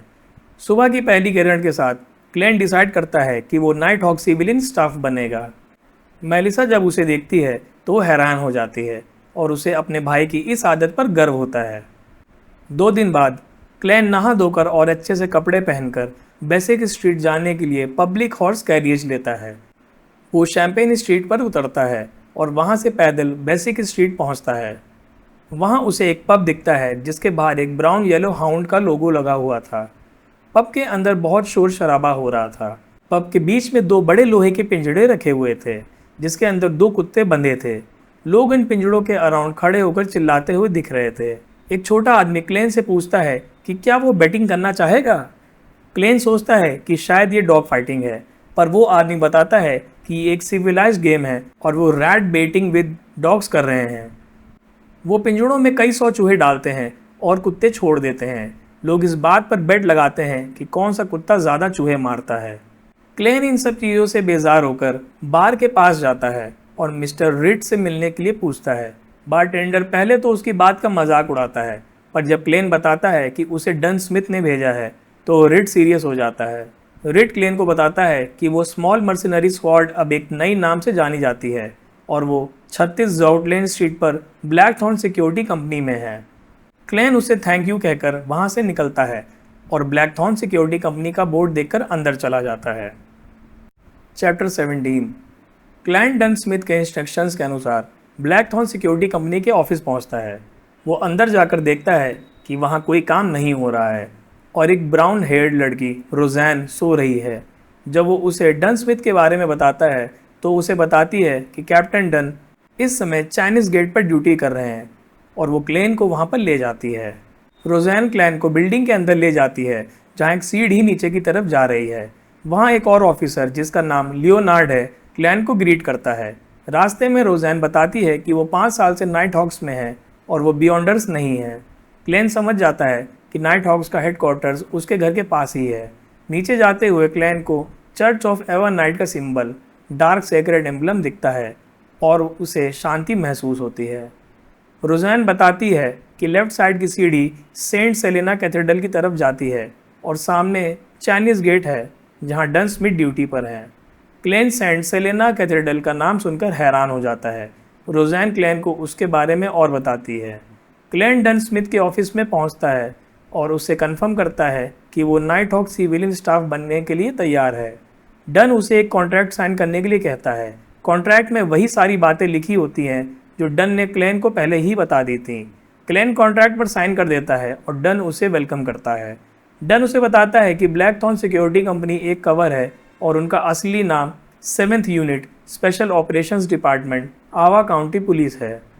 ये यूनिट टिंजन सिटी में सुपर नेचुरल इंसिडेंट्स को हैंडल करती है। डन बताता है कि टिंजन सिटी में नाइट हॉक्स के 6 फॉर्मल मेंबर्स और 6 सिविलियन स्टाफ हैं, जिसमें अब क्लेन भी शामिल है। चैप्टर 18। क्लेन डन से बियॉन्डर्स के कंट्रोल खो देने के बारे में पूछता है। डन उसे क्रिएशन मिथ के बारे में बताता है जो पंगू के मिथ से काफ़ी मिलता जुलता है। इस मिथ के अनुसार क्रिएटर ने अपने बॉडी पार्ट से अलग अलग रेसेस बनाई, जैसे कि जायंट्स, एल्व्स और ड्रैगन्स, और अपनी विजडम से इंसान बनाए। अपनी स्पिरिट से eternal blazing sun, lord of the storms और god of knowledge and wisdom जैसे गॉड्स बनाए। क्लेन को अजीब लगता है कि इस मिथ में एवरनाइट गॉडेस का नाम नहीं है। डन उसे बताता है कि गॉडेस का full title lady of crimson है और क्रिम्सन मून क्रिएटर की एक आंख से बनी थी, जिसका मतलब है कि एवरनाइट गॉडेस भी उन्हीं की तरह पावरफुल है। डन बताता है कि बियॉन्डर पावर्स स्पिरिट्स और मॉन्स्टर्स से आती हैं और जब इंसान हाई ग्रेड पोशंस पीते हैं तो उनमें से कुछ कंट्रोल्स खो देते हैं। इसके 3 मेन आउटकम्स हैं। पहला, मेंटल डेथ और बॉडी का एक टेरिफाइंग मॉन्स्टर में बदल जाना। दूसरा, उनकी पर्सनैलिटी का बदल जाना, जैसे कि कोल्ड, क्रूअल और इनसेंसिटिव हो जाना। तीसरा, उन्हें मेंटल डिसऑर्डर्स हो जाना, जैसे कि पागल हो जाना। डन आगे बताता है कि ब्लास्फेमी स्लेट के आने के बाद पोशन सिस्टम को और भी सुधारा गया और उन्हें सीक्वेंस में बांटा गया, जिससे इन एक्सीडेंट्स को कम किया जा सके। लेकिन अब भी कुछ लोग कंट्रोल खो देते हैं। डन कंट्रोल खो देने की 5 वजह बताता है। पहली और दूसरी वजह जो उसने बताई थी, पोशन का गलत सीक्वेंस चूज करना या गलत पोशन पीना। तीसरी वजह, अगर एक बियॉन्डर एक बार एक सीक्वेंस चूज कर लेता है तो उसे उसी पाथ पर चलना पड़ेगा। अगर वो किसी और सीक्वेंस का पोशन पीता है तो उसकी पावर्स वॉर्प्ड हो सकती हैं और वो सेमी डीरेंज स्टेट में जा सकता है। चौथी वजह, बियॉन्डर्स पावर्स अननेचुरल ट्रांसफॉर्मेशन है और इसे रेमिनेंट स्पिरिचुअल पावर से अफेक्ट होते हैं। अगर वो बिना इन पावर्स को एब्जॉर्व किए हाई ग्रेड पोशंस पीते हैं तो उनकी मैडनेस बढ़ जाती है और वो कंट्रोल खो देते हैं। 5वीं वजह, बियॉन्डर्स की स्पिरिचुअल परसेप्शन बढ़ जाती है और वो ऐसी चीज़ें सुनने और देखने लगते हैं जो आम इंसान नहीं देख सकते। इससे वो मिस्टीरियस एंटाइसमेंट और इल्यूजनरी बिविचमेंट के शिकार हो सकते हैं, मतलब उनको हेलुसिनेशन वगैरह हो सकते हैं, और अगर वो कंट्रोल ना कर पाएँ तो वो कंट्रोल खो देते हैं।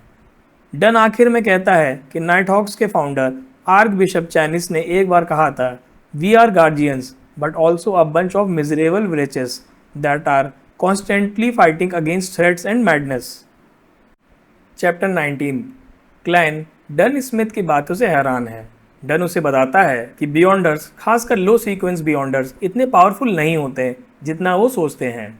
उनकी पावर गन और कैनन से भी कम है, लेकिन बियॉन्डर बनने के बाद उन्हें बहुत सारी प्रिकॉशंस लेनी पड़ती हैं, जैसे कि पोशन के सटल इन्फ्लुएंसेस और उनके हाइटेंड ऑडिटरी और विजुअल परसेप्शंस का ध्यान रखना। मतलब उनके सुनने और विजुअल सेंसेस बहुत ही तेज़ हो जाती हैं, तो उनका ध्यान रखना पड़ता है। डन आगे कहता है कि अगर क्लैन कभी बियॉन्डर बने तो उसे इन सब बातों का ध्यान में रखना होगा। डन क्लैन को नाइटहॉक्स टीम के सिविलियन स्टाफ जॉब के बारे में बताता है। रोजैन, ब्रेट और ओल्ड नील जैसे सिविलियन स्टाफ विजिटर्स को अटेंड करते हैं, रूम साफ करते हैं और केसेस फाइल्स लिखते हैं। लेकिन क्लैन को 2 स्पेशल टास्क दिए जाते हैं। पहला टास्क, हर सुबह या आफ्टरनून में वेल्च के घर से क्लैन के घर तक के रास्ते पर घूमना। नाइटहॉक्स को लगता है कि एंटीगनस फैमिली की डायरी क्लैन ने रास्ते में कहीं छुपा दी है और हो सकता है कि वो इस रास्ते पर उसे कोई डेजा वू फील हो और वो डायरी ढूंढ पाए। अगर क्लैन डायरी ढूंढ पाता है तो उसकी कंट्रीब्यूशन से उसे बियॉन्डर बनने का मौका मिल सकता है। दूसरा, एक दिन की छुट्टी के अलावा क्लैन को आर्मरी में जाकर लिटरेचर और कैनन बुक्स पढ़नी होंगी। डन क्लैन को चाइनीज गेट के बारे में बताता है, जो नाइटहॉक्स के फाउंडर आर्क बिशप चाइनीज के नाम पर रखा गया है। ये गेट हर मेजर सिटी के सेंट्रल कैथेड्रल के नीचे होता है। इसके अंदर पोशन फॉर्मूलाज, मैजिकल मटेरियल्स, हेरेटिक्स और सील्ड आर्टिफैक्ट्स रखे जाते हैं। डन बताता है कि सील्ड आर्टिफैक्ट्स बहुत ही पावरफुल डेंजरस आइटम्स होते हैं और उन्हें 4 ग्रेड्स में डिवाइड किया गया है। ग्रेड 0 एक्सट्रीमली डेंजरस होते हैं। ये हाई कॉन्फिडेंशियलिटी और सिर्फ होली कैथेड्रल्स में रखे जाते हैं। फिर ग्रेड 1 जो कि हाईली डेंजरस होते हैं, इनका लिमिटेड यूज़ होता है और बैकलैंड जैसे डायोसीज हेडक्वार्टर्स में स्टोर किए जाते हैं। फिर ग्रेड 2 जो कि डेंजरस होते हैं, केयरफुल यूज़ की परमिशन होती है और हर सिटी के सेंट्रल कैथेड्रल में रखे जाते हैं। फिर ग्रेड 3 जो कि बहुत ही कम डेंजरस होते हैं, उनका केयरफुल यूज़ होता है और ऑपरेशंस के लिए 3 या उससे ज़्यादा लोगों की ज़रूरत होती है। डन क्लैन को एक फ़ोटो दिखाता है और उसे याद करने को कहता है। ये फ़ोटो इन जैंगविल की है, जो एक फॉर्मर आर्क बिशप था और 3 साल पहले एक ग्रेड 0 सील्ड आर्टिफैक्ट लेकर गायब हो गया था। इस आर्टिफैक्ट का नाम है 0-08, जो एक कॉमन क्विल जैसा दिखता है, पर उसके बारे में और कुछ नहीं बताया गया है। क्विल मतलब चिड़िया का एक पंख होता है जिससे लिखा जाता है। चैप्टर 20। डन क्लैन को मिसेस ओरियाना, जो कि अकाउंटेंट होती है, उसके पास भेज देता है, जिससे वो 12 पाउंड्स का एडवांस सैलरी ले सके। डन कहता है कि क्लैन को ये पैसे नए कपड़े और एक नए केन खरीदने के लिए चाहिए। क्लैन को एडवांस सैलरी लेने के लिए कोई डॉक्यूमेंट नहीं दिया जाता और उसे ये सब थोड़ा अजीब लगता है। इसके बाद डन को याद आता है कि क्लैन को 10 डीमन हंटिंग बुलेट्स भी लेने हैं। फिर उसे याद आता है कि क्लैन को शूटिंग की प्रैक्टिस भी करनी चाहिए, इसलिए वो उसे हर दिन 30 नॉर्मल बुलेट्स लेने को कहता है और जाउटलैंड स्ट्रीट पर शूटिंग रेंज जाने को बोलता है। क्लैन मिसेस ओरियाना से मिलता है।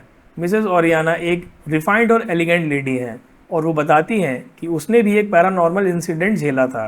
16 साल पहले टिंजन सिटी में एक सीरियल किलर था जिसे ब्लडी बचर के नाम से जाना जाता था। वो एक बियॉन्डर था और मिसेस ओरियाना उसकी 6th विक्टिम बनने से बच गई थी।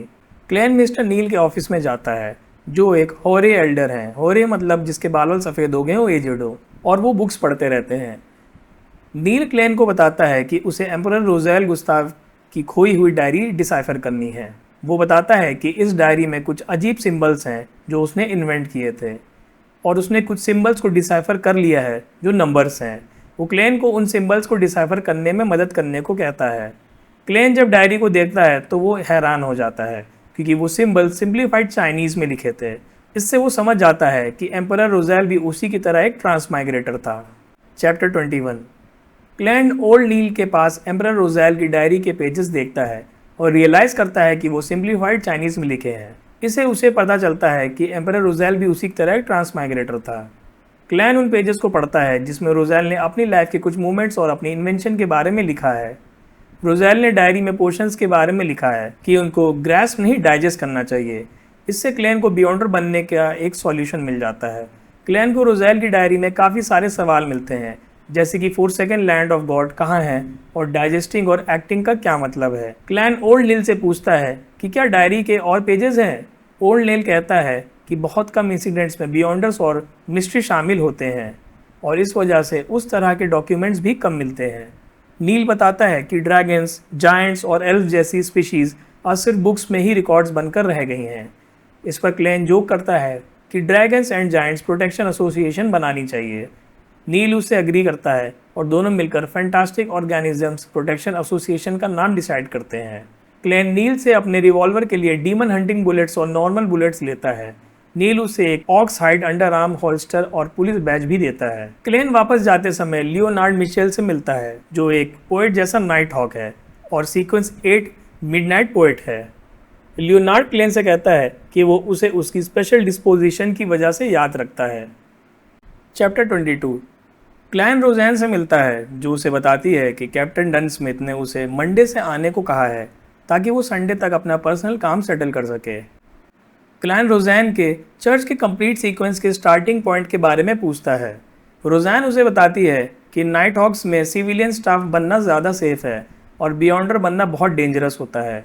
रोज़ैन अपने फादर के बारे में बताती है, जो खुद एक बियॉन्डर थे और एक मिशन में मर गए थे।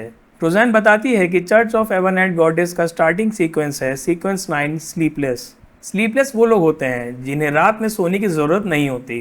वो दिन में 3-4 घंटे सोकर ही काम चला सकते हैं। उनकी विजन रात में ज़्यादा शार्प हो जाती है और वो फिजिकली, इंट्यूटिवली और मेंटली ज़्यादा पावरफुल हो जाते हैं। रोज़ैन आगे बताती है कि सीक्वेंस 8 का टाइटल है मिडनाइट पोएट और सीक्वेंस 7 का टाइटल है नाइटमेयर, जो कैप्टन डन स्मिथ का है। रोज़ैन आगे बताती है कि ओल्ड नील का स्टार्टिंग सीक्वेंस मिस्ट्री प्रायर है। क्लेन को ये नाम सुनकर थोड़ी खुशी होती है, क्योंकि ये नाम उसके गोल से काफ़ी मिलता जुलता है। रोज़ैन आगे बताती है कि मैम डैली, जिसे क्लेन ने वेल्च के अपार्टमेंट में देखा था, एक सीक्वेंस 7 बियॉन्डर है जिसका टाइटल है स्पिरिट मीडियम। क्लेन रोज़ैन से बातें ख़त्म करने के बाद 12 गोल्ड पाउंड्स नोट्स को अपनी जेब में रखता है और खुश हो जाता है। वो सोचता है कि आज शाम वो अपनी सिस्टर मेलिसा को बाहर खाना खिलाएगा। चैप्टर 23। क्लेन घर जाते समय रियलाइज़ करता है कि उसके पास बस 3 पेन्स बचे हैं और एक गोल्ड पाउंड नोट को चेंज करवाना अजीब लगेगा। इसलिए वो एक clothing shop Wilker clothing and hats में जाता है ताकि वो खुद खरीद कर चेंज कर सके। वो एक इबोनी वुड से बनी हुई केन खरीदता है जिसमें सिल्वर इनले लगी हैं, जिसकी कीमत 7 सोली 6 पेंस है। केन को खरीदने के बाद उसे एक गोल्ड पाउंड नोट से चेंज मिल जाती है। घर पहुंचने के बाद क्लेन ड्रॉअर से अपना ब्रॉन्ज रिवॉल्वर निकालता है। वो डीमन हंटिंग बुलेट्स को रिवॉल्वर में लोड करता है। प्रैक्टिस करते हुए वो रिवॉल्वर को अपने अंडर आर्म होल्स्टर में रखकर निकालने की प्रैक्टिस करता है। शाम में मेलिसा घर आती है और उसे रिवॉल्वर प्रैक्टिस करते हुए देखकर हैरान हो जाती है। मेलिसा क्लेन से पूछती है कि वो घर का काम कर रहा है या नहीं। चैप्टर 24। क्लेन अपनी बहन मेलिसा से घर रेंट पर लेने के बारे में बात करता है। वो उसे समझाता है कि 3 पाउंड्स की सैलरी के साथ उन्हें एक बेटर घर में शिफ्ट हो जाना चाहिए। लेकिन मेलिसा, जो कि काफ़ी प्रैक्टिकल है, उसे सेविंग मनी की इंपॉर्टेंस बताती है। वो अपने फ्रेंड के बड़े भाई का एग्जाम्पल देती है, जो एक लॉयर है और काफ़ी सालों से पैसे बचा रहा है ताकि वो शादी के बाद स्टेबल लाइफ जी सके। मेलिसा कहती है कि अनएक्सपेक्टेड इमरजेंसीज के लिए सेविंग ज़रूरी होती है। क्लेन मेलिसा की बातों से फ्रस्ट्रेटेड हो जाता है, लेकिन वो उसे समझाता है कि वो सिर्फ टेरेस या बंगलो लेने का प्लान कर रहा है जिसमें उनका अपना बाथरूम हो। वो ये भी कहता है कि वो बेंसन के आने तक इंतज़ार करेगा। क्लेन टिंजन यूनिवर्सिटी जाता है ताकि वो अपने इंटरव्यू को ऑफिशियली कैंसिल कर सके। वो अपने mentor senior associate professor Quentin Cohen और लेक्चरर एजिक से मिलता है। क्लेन उन्हें बताता है कि उसने एक सिक्योरिटी कंपनी में जॉब ज्वाइन कर ली है। वो एंशिएंट रेलिक्स को कलेक्ट करती है। एजिक क्लेन से वेल्च और नाया के मर्डर के बारे में पूछता है, जिसके बारे में न्यूज़पेपर्स में आर्म्ड बलगली मर्डर के रूप में वो रिपोर्ट किया गया था। मतलब कि उनके घर में चोरी हुई थी जिसमें उनका मर्डर हो गया था। क्लेन एजिक और कोहेन को बताता है कि वेल्च और सोलोमन एम्पायर की एंटिगनस फैमिली की डायरी मिली थी। इस पर एजिक को कुछ याद आने की कोशिश होती है, लेकिन उसे कुछ भी क्लियर नहीं हो पाता है। चैप्टर 25। कोहेन क्लेन को जल्दी में न्यूज़पेपर देता है और एजिक के साथ मीटिंग के लिए चला जाता है। क्लेन न्यूज़पेपर में वेल्च और नाया के मर्डर की रिपोर्ट पढ़ता है। रिपोर्ट में लिखा है कि ये एक आर्म्ड रॉबरी थी और पुलिस ने मेन कल्प्रिट को पकड़ लिया है। क्लेन समझ जाता है कि ये एक कवर अप है, मतलब यहाँ पे झूठ लिखा गया है। क्लेन को अजीब सा फील होता है कि कोई उस पर नज़र रख रहा है। वो पब्लिक कैरियज के लिए वेट कर रहा होता है, तभी उसे ये फीलिंग आती है। वो चुपचाप चारों तरफ देखता है पर उसे कोई नज़र नहीं आता। क्लेन को यह एहसास होता है कि उसकी ये सिक्स सेंस उसके ट्रांसमाइग्रेशन या मिस्टीरियस लक एनहांसमेंट रिचुअल की वजह से बढ़ गई है। वो डायरेक्ट घर जाने के बजाय शैम्पेन स्ट्रीट चला जाता है, जिससे वो उस ऑब्जर्वर को अपने घर तक ना ले जाए। शैम्पेन स्ट्रीट पहुंचकर क्लेन को फिर से स्पाइड अपॉन होने की फीलिंग आती है, मतलब उसको कोई देख रहा होता है। वो जाउटलैंड स्ट्रीट से निकलकर रेड मूनलाइट स्ट्रीट पर चला जाता है, जहां सेंट सेलिना कैथेड्रल है। क्लेन कैथेड्रल में जाता है और वहां के प्रेयर हॉल में बैठ जाता है। कैथेड्रल में जाते ही उसे स्पाइड अपॉन होने की फीलिंग खत्म हो जाती है। वो वहाँ के बिशप की प्रीचिंग सुनता है। प्रीचिंग के बाद वो कन्फेस करने के लिए लाइन में लग जाता है।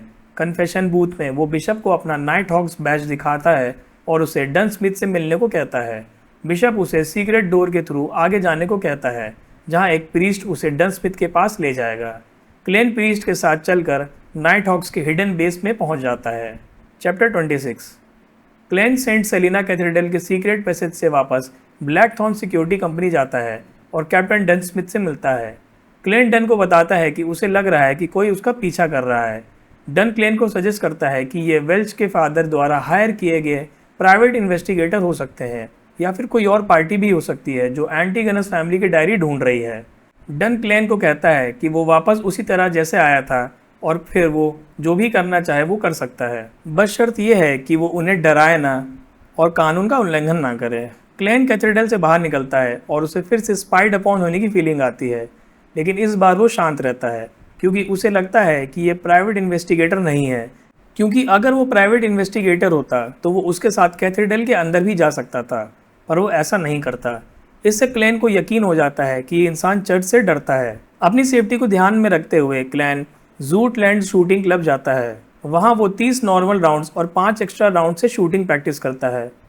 क्लेन को मिलिट्री ट्रेनिंग के बारे में कुछ याद आता है और वो उसके हिसाब से प्रैक्टिस करता है। प्रैक्टिस करते समय वो अपने नॉर्मल क्लोथ्स पहन के रखता है ताकि वो इमरजेंसी में फाइट कर सके। प्रैक्टिस के बाद वो नॉर्मल बुलेट्स हटाकर डीमन हंटिंग बुलेट्स वापस रिवॉल्वर में डाल लेता है। प्रैक्टिस खत्म करने के बाद क्लेन घर जाता है और देखता है कि उसका बड़ा भाई बेंसन मोरिटी घर वापस आ चुका है। बेंसन क्लेन से उसके इंटरव्यू के बारे में पूछता है। क्लेन बताता है कि उसने इंटरव्यू नहीं दिया क्योंकि उसे एक नई जॉब मिल गई है जिसमें उसे 3 पाउंड्स पर वीक मिल रहे हैं। बेंसन ये सुनकर बहुत खुश हो जाता है और वो दोनों रात को सेलिब्रेशन के लिए बाहर खाना खाने का प्लान बनाते हैं। बेंसन कहता है कि लोएन किंगडम का coin system the most foolish coin system है क्योंकि ये लॉजिक के खिलाफ है। क्लेन भी उससे अग्री करता है। चैप्टर 27। क्लेन अपने भाई बेंसन के साथ रेंट घर पर लेने की बात करता है। बेंसन उसे याद दिलाता है कि उनका अभी लैंडलॉर्ड मिस्टर फ्रैंकी के साथ 1 साल रेंट कॉन्ट्रैक्ट है, जिसमें से अभी सिर्फ 6 महीने ही हुए हैं। अगर वो कॉन्ट्रैक्ट बीच में तोड़ते हैं तो उन्हें बहुत कॉम्पनसेशन देनी पड़ेगी। क्लेन को ये सुनकर शॉक लगता है क्योंकि वो ये बात भूल चुका था। बेंसन उसे कहता है कि वो कल मिस्टर फ्रैंकी से बात कर मसले का हल निकालेगा। बेंसन कान पर चला जाता है और क्लेन बाहर से बीफ, फिश, वेजिटेबल्स और स्पाइसेस खरीद कर लाता है। वापस आकर वो अपनी आर्म स्ट्रेंथ बढ़ाने के लिए बुक्स के साथ प्रैक्टिस करता है। रात में बेंसन और मेलिसा के साथ वो एक फैमिली डिनर एंजॉय करता है। क्लेन ने खाना बनाया था और सबको उसके हाथ का खाना बहुत ही पसंद आता है। रात में जब क्लेन सो रहा होता है तो उसे डन स्मिथ अपने सपने में दिखाई देता है। डन उसे बताता है कि कोई उसके रूम में घुस गया है और उसे उस इंट्रूडर को कॉरिडोर में फोर्स करने को कहता है। ये सुनकर क्लेन की नींद खुल जाती है और वो देखता है कि एक पतला सा आदमी उसके डेस्क पर कुछ ढूंढ रहा है। चैप्टर 28।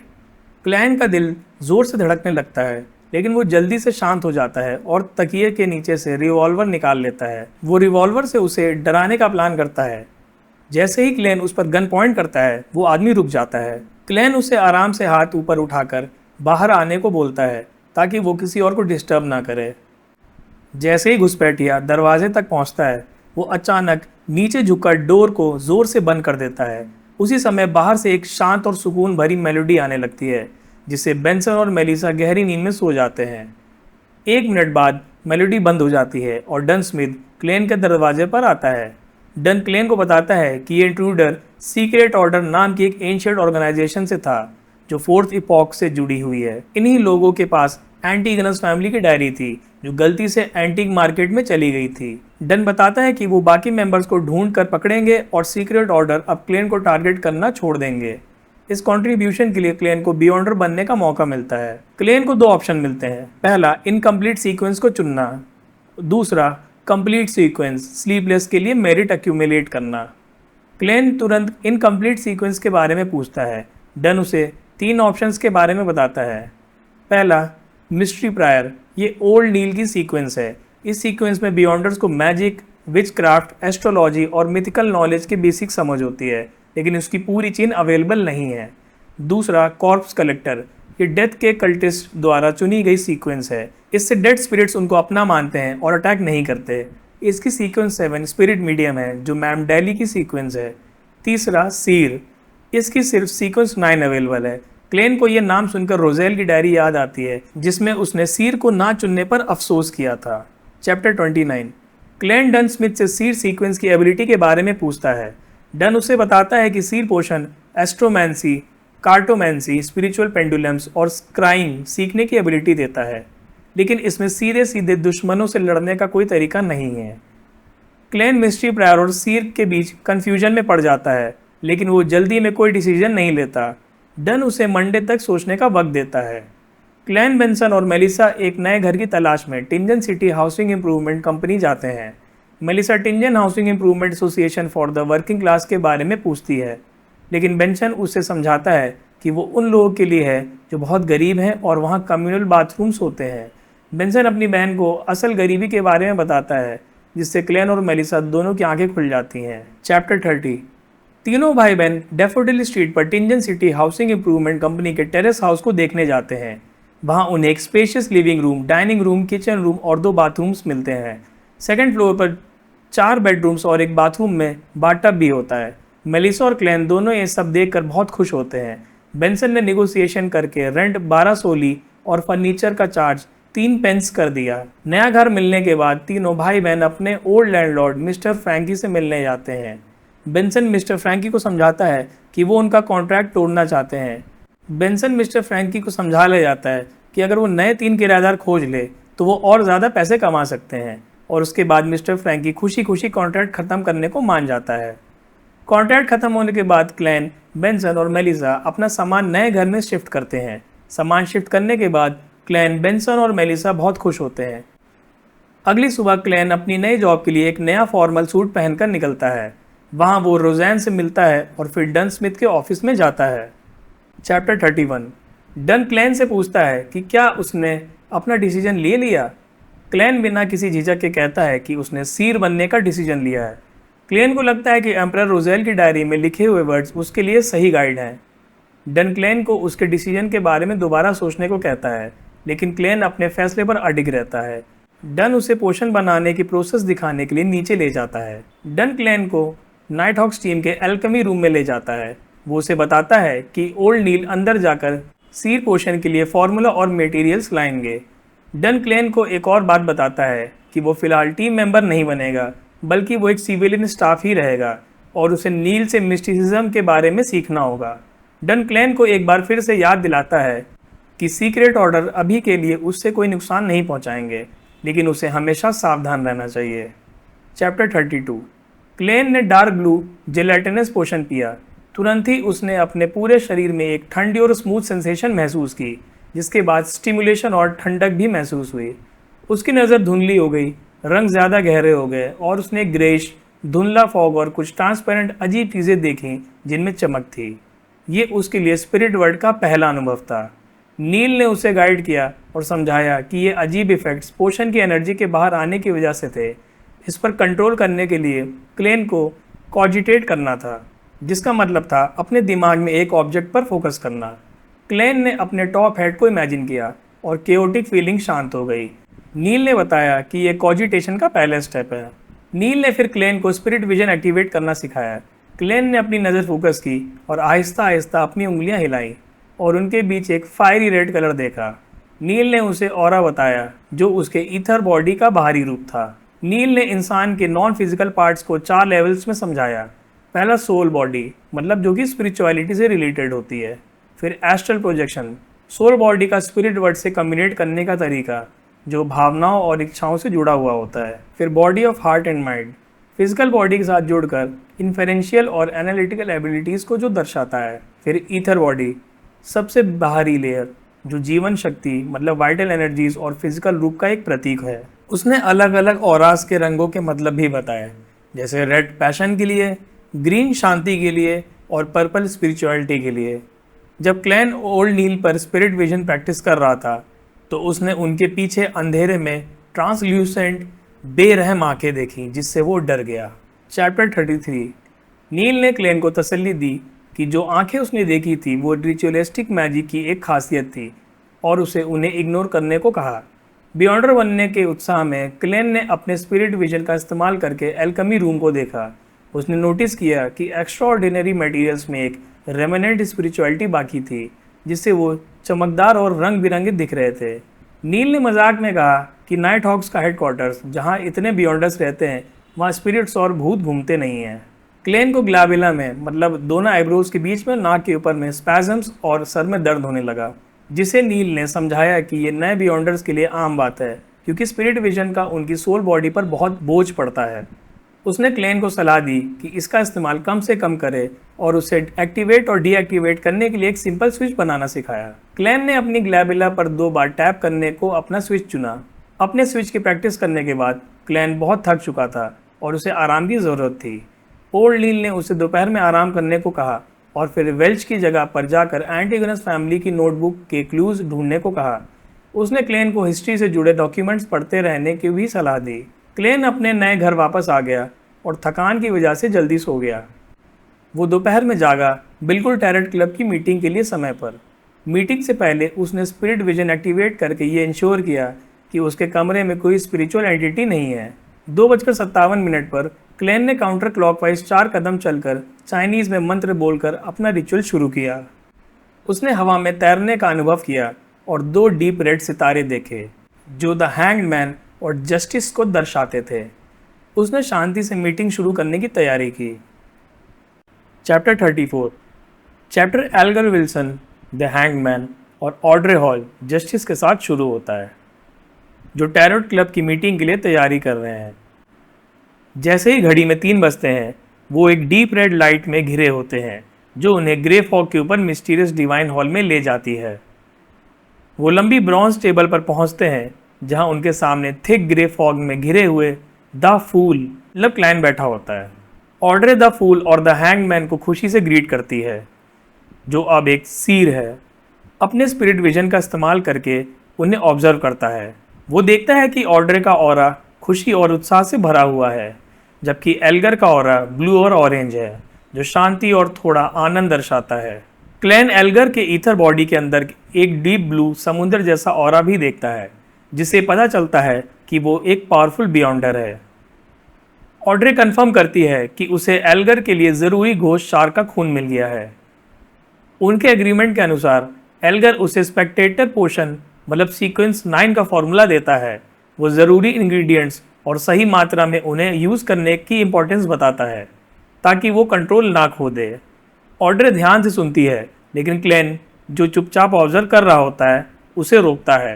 क्लेन टेबल पर टैप करके उन्हें इंटरप्ट करता है। वो एक गहरी सलाह देता है कि पोशन की पावर को सिर्फ समझना मतलब ग्रास्प करना ही काफ़ी नहीं है बल्कि उसे एक्टिंग के ज़रिए हजम करना मतलब डाइजेस्ट करना भी ज़रूरी है। ये मिस्टीरियस सलाह ऑड्रे को कंफ्यूज कर देती है लेकिन एल्गर पर इसका गहरा असर होता है। वो हिल जाता है और उसकी आंखें खुल जाती हैं। वो द फूल को थैंक्स करता है और कहता है कि उनकी सलाह उसकी ज़िंदगी जितनी कीमती है। क्लैन इसे उन्हें दिए गए एक एडवांस पेमेंट के रूप में बताता है जो वो उन्हें अभी एक काम के लिए देने वाला है। ऑड्रे और एल्गर द फूल से पूछते हैं कि उन्हें क्या काम करना है। क्लेन उन्हें बताता है कि उन्हें एम्परर रोजेल गुस्ताव की सीक्रेट डायरी के पेजेस कलेक्ट करने में उसकी मदद करनी है, चाहे वो सिर्फ एक पेज ही क्यों ना हो। चैप्टर 35। एल्गर और ऑड्रे रोजेल की डायरी का जिक्र सुनकर क्यूरियस हो जाते हैं। एल्गर को ये खास लगता है कि द फूल इसे डायरी कह रहा है जिसका मतलब है कि उसे कुछ ऐसा पता है जो दूसरों को नहीं पता। ऑड्रे बताती है कि डायरी एक क्रिप्टिक भाषा या सिंबल्स में लिखी हुई है जिसे कोई भी समझ नहीं पाया है। क्लेन अपने मिस्टीरियस कैरेक्टर को मेंटेन करते हुए ना हाँ कहता है ना ना। वो बस इतना कहता है चलो फिलहाल हम इसे डायरी ही मानते हैं। ऑड्रे एक प्रैक्टिकल सवाल उठाती है, अगर वो टेक्स्ट को समझ नहीं सकते तो द फूल से कैसे शेयर करेंगे। क्लेन ग्रे फॉग की यूनिक पावर का इस्तेमाल करके एक एक्सपेरिमेंट करता है। वो ऑड्रे को एक पैराग्राफ इमेजिन करने को कहता है और उसके लिए एक खाली पार्चमेंट मतलब एनिमल स्किन से बना हुआ राइटिंग मटेरियल और एक पेन प्रोजेक्ट करता है। जैसे ही वो लिखती है, टेक्स्ट जादू से पार्चमेंट पर अपीयर हो जाता है। इससे प्रूव हो जाता है कि वो डायरी के कंटेंट को याद करके मीटिंग के दौरान प्रोजेक्ट कर सकते हैं। एल्गर क्लैन की दी हुई सलाह से इनलाइटन होकर एक स्पेक्टेटर होने के बारे में अपनी इनसाइट शेयर करता है। वो बताता है कि उन्हें हमेशा एक एब्सोल्यूट बायस्टैंडर की तरह रहना चाहिए, जो बिना अपने इमोशंस इन्वेस्ट किए दूसरों को ऑब्जेक्टिवली ऑब्जर्व करता है। ऐसा करके वो उनकी आदत, झूठ बोलने के तरीके और इमोशनल सेंट जैसे छोटे छोटे क्लूज़ को पकड़ सकते हैं, जो उनके असली विचार बताते हैं। ऑड्रे को ये बहुत इंटरेस्टिंग लगता है और क्लैन को एहसास होता है कि एक्टिंग का ये कॉन्सेप्ट ही पोशन को डाइजेस्ट करने की ये की है, जो उसने रोजेल की डायरी से सीखी थी। तीनों मेंबर्स फिर इंफॉर्मेशन एक्सचेंज करने के लिए कैजुअल बातें शुरू कर देते हैं। एल्गर कहता है कि बदनाम पायरेट एडमायरल लडवेल ने सोनिया सी के ईस्ट एंड की तरफ एक और यात्रा शुरू कर दी है। वो एक बहुत ही महत्वपूर्ण जानकारी भी देता है। एंटीगनस फैमिली को चर्च ऑफ एवन नाइट ने ख़त्म कर दिया था। ये सुनकर क्लैन को झटका सा लगता है और उसे नोटबुक की असली छुपी हुई इंपॉर्टेंस और नाइट हॉक्स का उसे ये काम देने का सच्चा कारण समझ में आता है। ऑड्रे अपने एटिक्वेट टीचर के बारे में एक फ़नी किस्सा बताती है, जिन्होंने उसे एलिगेंटली बेहोश होना सिखाया था। सीरियस नोट पर वो बताती है कि बालम के ईस्टर्न शोर पर हुई जंग में हार के बाद राजा और उसकी सरकार बहुत स्ट्रेस में है और बदलाव लाना चाहते हैं। चैप्टर 36। ऑड्रे अपने फैमिली की बातें याद करके कहती है कि उनके हिसाब से गवर्नमेंट का स्ट्रक्चर बहुत मेसी है। हर इलेक्शन में रूलिंग पार्टी बदलने पर टॉप से बॉटम तक सभी लोग बदल जाते हैं। इससे काफ़ी केओस होता है, एफिशिएंसी कम होती है और लोगों को परेशानी होती है। क्लैन सोचता है कि लोएन किंगडम में पब्लिक सर्वेंट्स को परखने का कोई सिस्टम नहीं है, इसलिए हर बार इलेक्शन जीतने वाली पार्टी अपने मेंबर्स और सपोर्टर्स को पोजीशन दे देती है। वो सोचता है कि एम्परर रोजेल ने एंटिस में ऐसा कोई सिस्टम क्यों नहीं बनाया। एल्गर इस बात पर हल्के से हंसता है और कहता है कि उनकी सोच बहुत स्लो है। ऑड्रे बताती है कि वो लोग सिस्टम को बदलने के लिए कोई अच्छा सॉल्यूशन नहीं ढूंढ पा रहे हैं। तब क्लैन, जो कि द फूल है, वो कहता है कि ये एक सिंपल प्रॉब्लम है। क्लैन सजेस्ट करता है कि एक एग्जामिनेशन सिस्टम शुरू करना चाहिए, बिल्कुल कॉलेज के एंट्रेंस एग्ज़ाम जैसा। ये एग्ज़ाम एक पब्लिक के लिए ओपन होना चाहिए और इसमें 2 या 3 राउंड्स होने चाहिए, जिससे एलाइट कैंडिडेट्स को चुना जा सके। वो कहता है कि इन एलिट्स को कैबिनेट, काउंटी गवर्नमेंट और सिटी गवर्नमेंट में पोजीशंस देनी चाहिए। अलग अलग पोजीशंस के लिए अलग अलग रिक्वायरमेंट्स होनी चाहिए और प्रोफेशनल काम प्रोफेशनल्स को ही करने देना चाहिए। पॉलिटिकल पोजीशंस जैसे मिनिस्टर्स और मेयर्स इलेक्शन जीतने वाली पार्टी के पास ही रहने चाहिए। ये सुनकर एल्गर और ऑड्रे ध्यान से सुनने लगते हैं। क्लैन समझता है कि इससे गवर्नमेंट में इंसाइटफुल एलिट्स आएंगे और देश की बेसिक ऑपरेशंस बिना किसी रुकावट के चलती रहेंगी, चाहे कोई भी पार्टी पावर में हो। ऑड्रे हैरान होकर पूछती है कि क्या इसका मतलब ये है कि अगर मिनिस्टर्स बंदर भी बन जाएं तो भी कोई फर्क नहीं पड़ेगा। इस पर एल्गर मजाक में कहता है कि बंदर तो अभी के मिनिस्टर से बहुत ही सही है। ऑड्रे को क्लैन के सॉल्यूशन बहुत पसंद आते हैं। वो कहती है कि ये एक सिंपल बट इफेक्टिव सॉल्यूशन है और क्लैन को एक आउटस्टैंडिंग इंटेलिजेंस वाला एक्सपीरियंस पर्सन कहती है। क्लैन थोड़ा ऑकवर्ड हो जाता है और मीटिंग को एंड कर देता है। वो सोचता है कि अगर ऑड्रे अपने फैमिली को इन्फ्लुएंस कर पाई तो वो बेंसन की मदद कर सकता है। मीटिंग खत्म होने के बाद क्लैन अकेला रह जाता है और सोचता है कि उसने मीटिंग इतनी जल्दी क्यों ख़त्म की। उसने सोचा कि अब उसे एंटीगनस फैमिली की नोटबुक को ढंग से ढूंढना चाहिए। क्लैन डिवाइन हॉल में बैठा रहता है। वो नोटिस करता है कि एक बियॉन्डर होने के नाते वो एक और डार्क रेड स्टार को टच कर सकता है। इसका मतलब है कि वो एक और मेंबर को समन कर सकता है, लेकिन वो ऐसा नहीं करता क्योंकि उसे नहीं पता कि नया मेंबर कैसा होगा और उसकी आइडेंटिटी क्या होगी। अगर वो किसी चर्च के मेंबर को समन कर लेता है तो उसकी इवल ऑर्गेनाइजेशन पर तुरंत नज़र पड़ जाएगी। वो अपनी स्पिरिचुअलिटी को रिलीज़ करके अपने रूम में वापस आ जाता है। वो बाहर जाकर काम करने का फैसला करता है और सोचता है कि एक सीर की तरह कैसे एक्ट करना चाहिए। चैप्टर 37। दोपहर की गर्मी में क्लैन घर से निकलता है, वेल्श के घर तक पैदल जाने के लिए। वो फॉर्मल क्लोथ्स की जगह लिनन शर्ट और फेल्ट हैट पहनता है ताकि उसका एक्सपेंसिव सूट खराब ना हो। आयरन क्रॉस स्ट्रीट की तरफ जाते हुए वो उस स्क्वायर से गुजरता है जहाँ सर्कस लगा था। वो सोचता है कि उसे एनुअल ट्रेनर से कोई गाइडेंस मिलेगी, लेकिन ऐसा नहीं होता। वो बस चला जाता है। आयरन क्रॉस स्ट्रीट पर पहुंचने पर क्लैन अपने पुराने नेबरहुड को देखता है। वहीं पर मिसेस वेंडी उसे स्माइलन बेकरी के बाहर मिलती है। मिसेस वेंडी उसे अपनी newly created sweet ice tea try करने के लिए देती है, जो उसके होम टाउन साउथ का ड्रिंक है। क्लैन को ये चाय पसंद आती है और उसकी मूड थोड़ा ठीक हो जाता है। जैसे ही क्लेन अपने पुराने अपार्टमेंट के पास पहुंचता है, उसे अंधेरा, उदासी और डिप्रेशन महसूस होने लग जाता है। उसे समझ नहीं आता कि ऐसा क्यों हो रहा है। वो तुरंत अपना स्पिरिट विजन एक्टिवेट करता है। उसे आसपास के लोगों की औरास दिखाई देने लगती हैं, जिनमें से ज़्यादातर उदासी और अंधेरे से भरी होती हैं।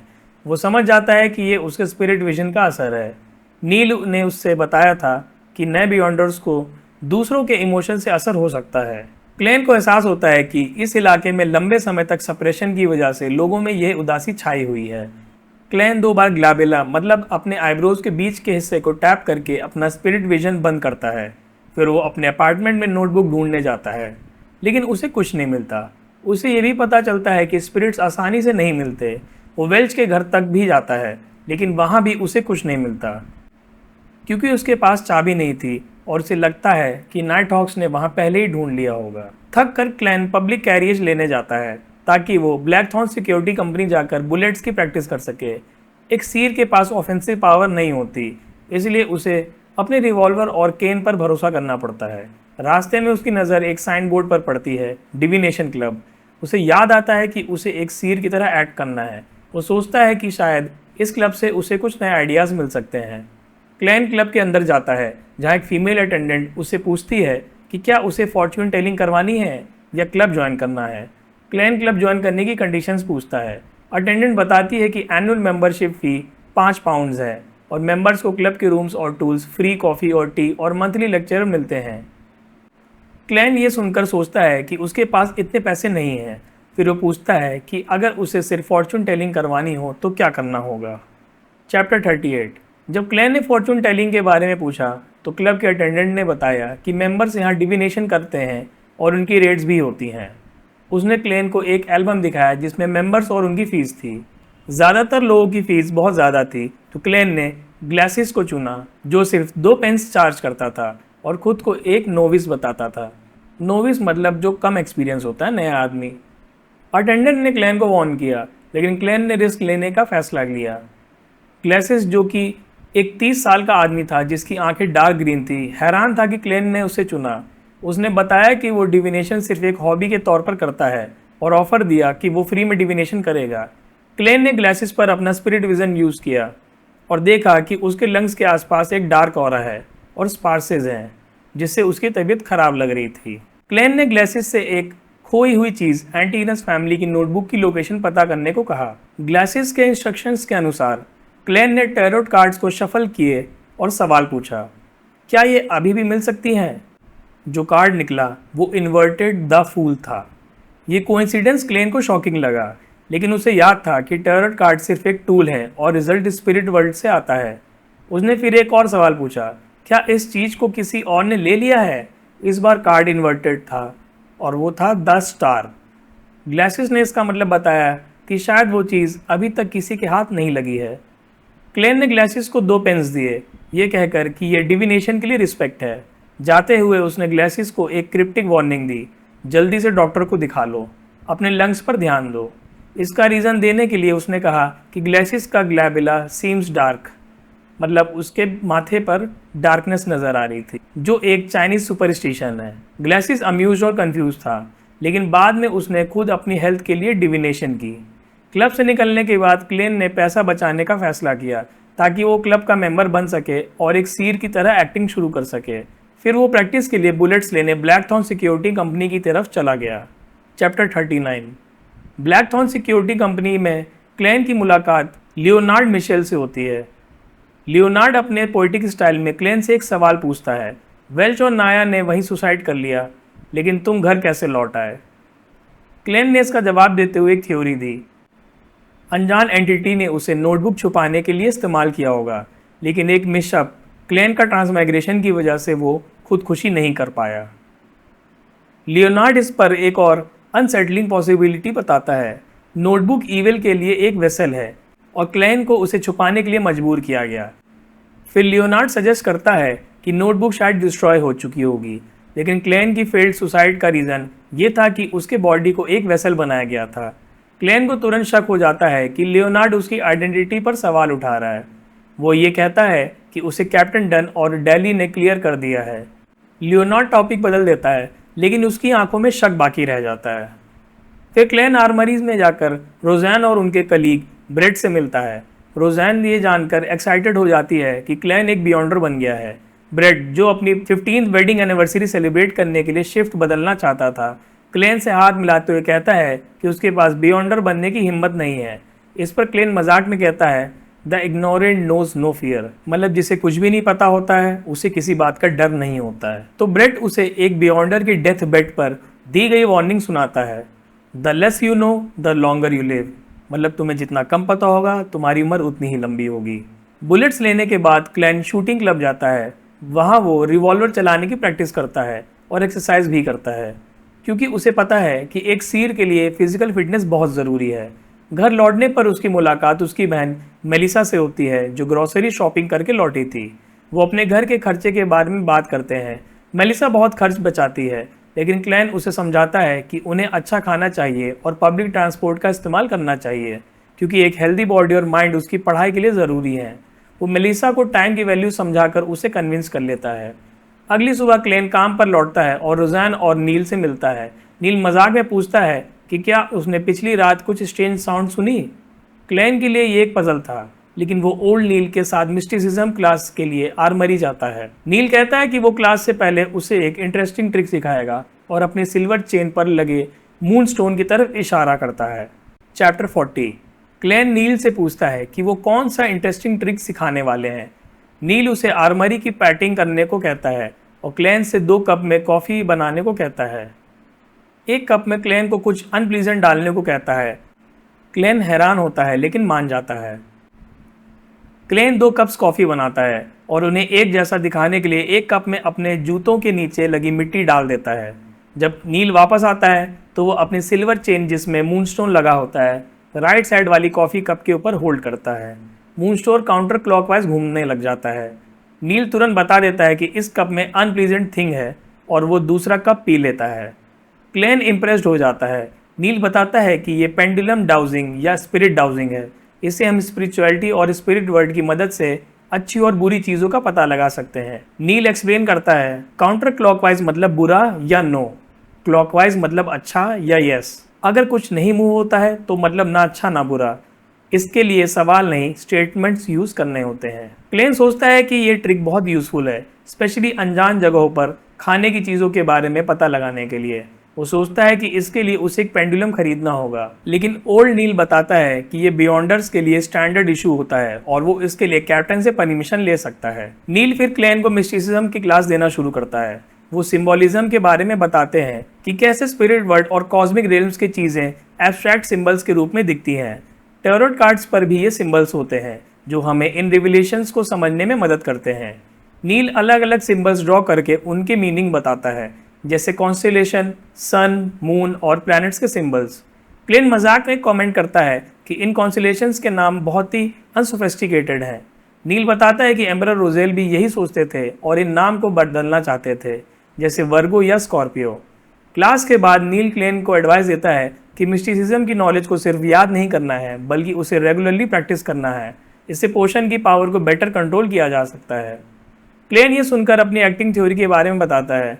वो कहता है कि उसे डिविनेशन प्रैक्टिस करने के लिए डिविनेशन क्लब ज्वाइन करना पड़ेगा। नील इस आइडिया से अग्री करता है और बताता है कि नाइट हॉक्स उन क्लब्स पर पहले ही नज़र रखते हैं।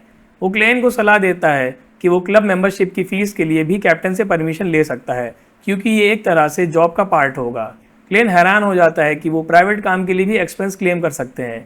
वो तुरंत कैप्टन से बात करने का फैसला करता है। जाते जाते ओल्ड नील उससे पूछता है कि उसने कॉफ़ी में क्या डाला था। क्लेन बताता है कि उसने जूतों के नीचे मिट्टी डाली थी। ये सुनकर नील चिल्लाने लगता है और क्लेन को तुरंत वो कॉफ़ी फेंकने को कहता है। चैप्टर 41। नील से मिस्टिसिज्म के डॉक्यूमेंट्स लेने के बाद क्लेन ब्लैकथॉर्न सिक्योरिटी कंपनी के ऑफिसेस में से गुजरकर सिविलियन स्टाफ पहुंच जाता है। वो वहां बैठे टाइपराइटर पर अपनी एक्सपेंस एप्लीकेशन टाइप करता है। उसके बाद वो डॉक्यूमेंट्स पढ़कर रिवाइज करता है। दोपहर में क्लेन कैप्टन डन स्मिथ को अपनी एप्लीकेशन देता है। डन बिना कोई सवाल पूछे उस पर साइन कर देता है और कहता है कि वो एक्सपेंस क्लेम के लिए अप्लाई कर देगा और क्लेन को एक स्पिरिट पेंडुलम देगा। जाते जाते क्लेन डन से पूछ बैठता है कि वो जुलाई का बजट जुलाई में क्यों अप्लाई कर रहा है, जिस पर डन कहता है कि वो बिजी होने की वजह से भूल गया था। क्लेन की अब एक रूटीन सेट हो जाती है। सुबह कॉजिटेशन, मिस्टिसिज्म क्लासेस और डॉक्यूमेंट स्टडी। लंच के बाद नैप, फिर शूटिंग क्लब में प्रैक्टिस और उसके बाद वेल्च के घर के पास से होकर वापस आना। इसी बीच ऑड्रे अपने प्राइवेट केमिस्ट्री लेबोरेटरी में स्पेक्टेटर पोशन बना लेती है। पहले ही ट्राई में मिली सक्सेस मिलने पर वो बहुत खुश होती है। वो पोशन पीने ही वाली होती है कि उसकी मेड सर्वेंट एनी डचेस डेला का इनविटेशन लेकर आ जाती है। ऑड्रे बहाना बनाती है कि उसे सिर दर्द है और वो रेस्ट करेगी। वापस आने पर ऑड्रे देखती है कि उसकी गोल्डन रिट्रीवर सूजी अंदर चली गई है और पोशन का कप टूट गया है। सूजी पोशन को चाट रही थी। ऑड्रे शांत हो जाती है और फिर दोबारा से पोशन बनाती है। इस बार वो बिना देर किए पोशन पी जाती है। दूसरी तरफ एल्गर विल्सन प्रिट्स हार्बर के पास एक आइलैंड पर है। उसका एक कलीग सेन्स उससे पूछता है कि वो किंगडम में कैप्टन या बिशप बनने की बजाय समुंदर में एक पायरेट कैप्टन क्यों बन गया। एल्गर जवाब देता है, समुंदर स्टॉर्म का है, ये लॉर्ड का किंगडम है। मैं उसकी इच्छा का पालन करना चाहता हूँ और उनके किंगडम की निगरानी करना चाहता हूँ। फ्राइडे को टिंजन में बहुत हैवी रेन हो रही थी। क्लैन, रोज़ैन और ब्रेड ऑफिस में लंच कर रहे थे। एक वेटर रोज़ उनके लिए ओल्ड विल्स रेस्टोरेंट से खाना लाता है। बातें करते हुए रोज़ैन और ब्रेड बताते हैं कि सारे नाइट हॉक्स केसेस की वजह से बाहर हैं, इसीलिए ऑफिस में कोई नहीं है। तभी दरवाजे पर नॉक होती है। एक लैंकी मैन, मतलब एक पतला और लंबा आदमी अंदर आता है और पूछता है, is this the former small mercenary squad.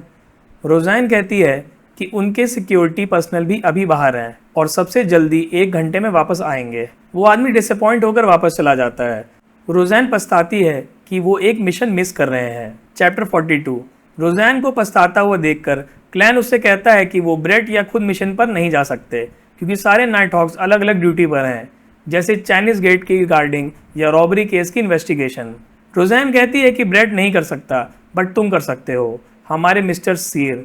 ये कहते हुए उसे एहसास होता है कि उसने गलत जगह पर बियॉन्डर के बारे में बात कर दी। वो शुक्र मनाती है कि कैप्टन डन वहाँ नहीं था, वरना उसे कन्फेशन के लिए जाना पड़ता।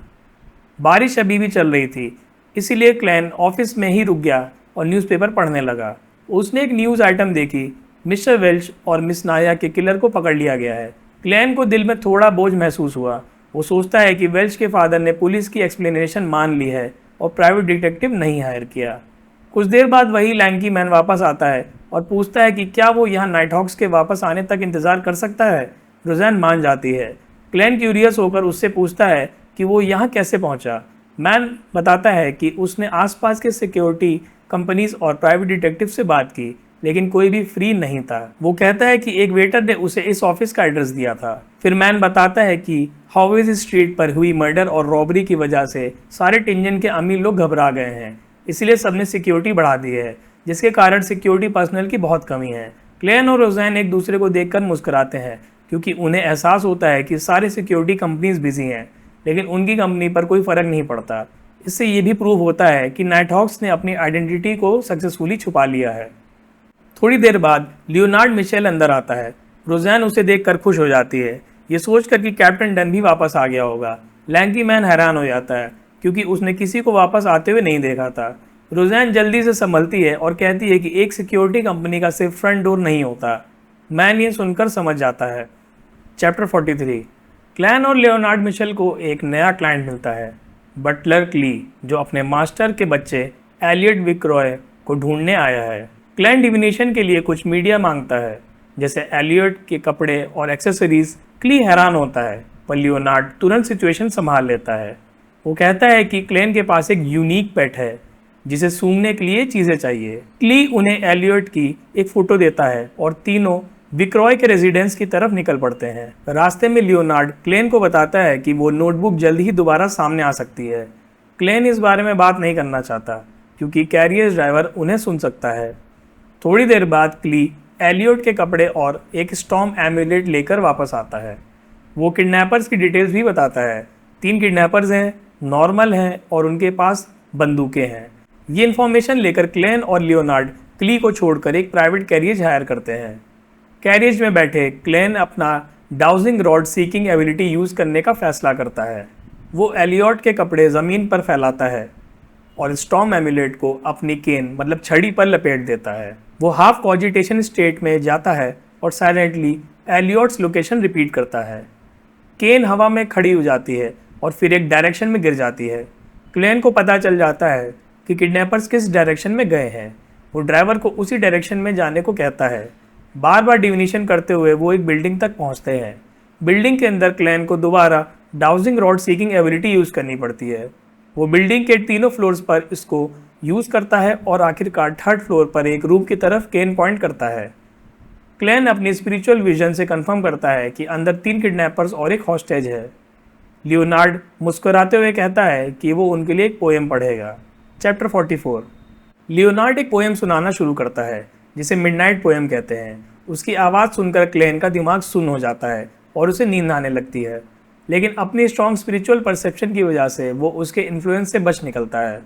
पोएम खत्म होने के बाद लियोनार्ड कहता है कि किडनैपर सो चुके हैं। वो दरवाजे के लॉक पर एक पंच मारता है और लॉक टूट जाता है।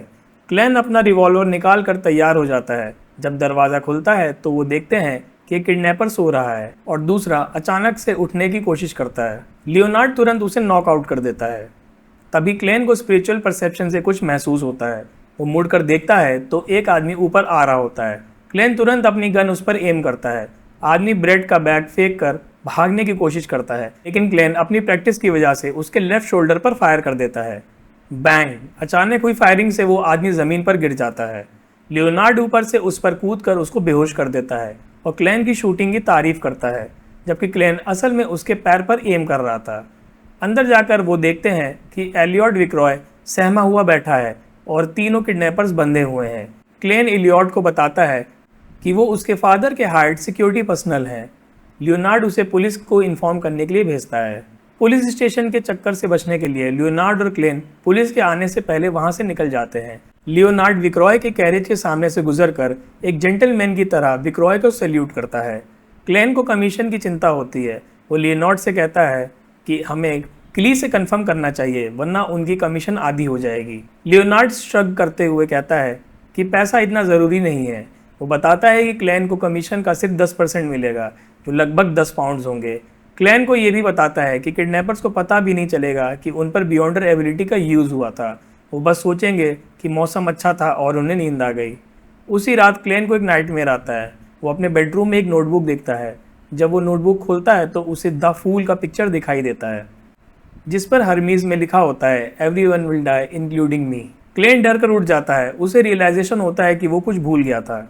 उसे याद आता है कि लियोनार्ड के पोएम गाने के वक्त उसने एक फॉर्मलेस एंड इनडिफरेंट फोकस अपने ऊपर महसूस किया था, और ये फीलिंग वैसी ही थी जैसी उसने डेजा वू के टाइम महसूस की थी। उसको कैप्टन डन की बात याद आती है कि डेजा वू का मतलब है। क्लैन को आखिरकार याद आता है कि वो नोटबुक, एंटीगनस फैमिली की नोटबुक, उसके पास वापस आ गई है। चैप्टर 45।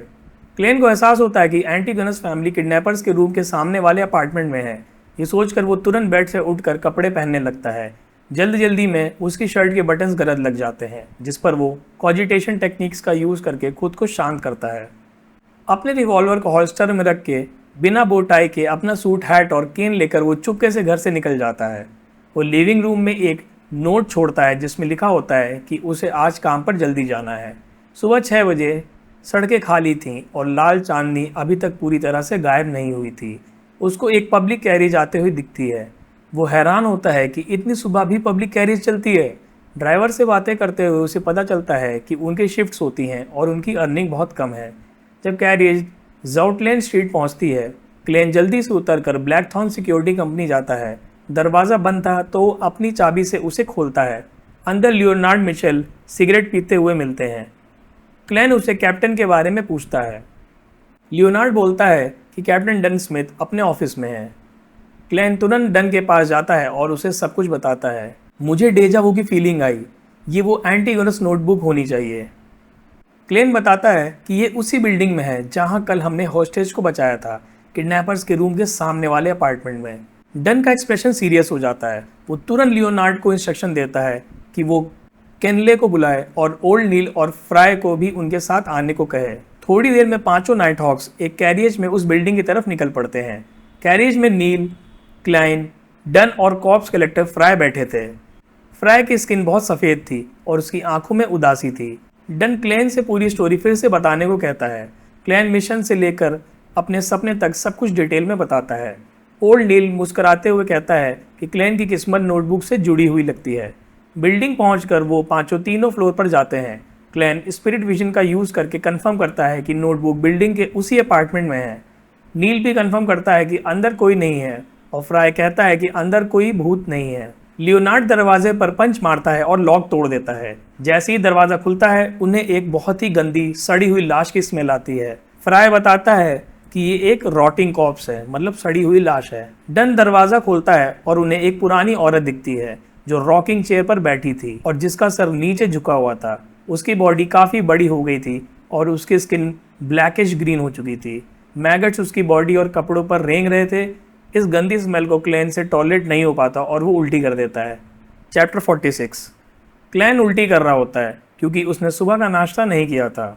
कॉप्स कलेक्टर फ्राई उसके आगे एक छोटा सा फ्लास्क आगे कर देता है जिसमें से टोबैको, डिसइंफेक्टेंट और मिंट की स्मेल आ रही थी, जिससे क्लैन को थोड़ा आराम मिलता है।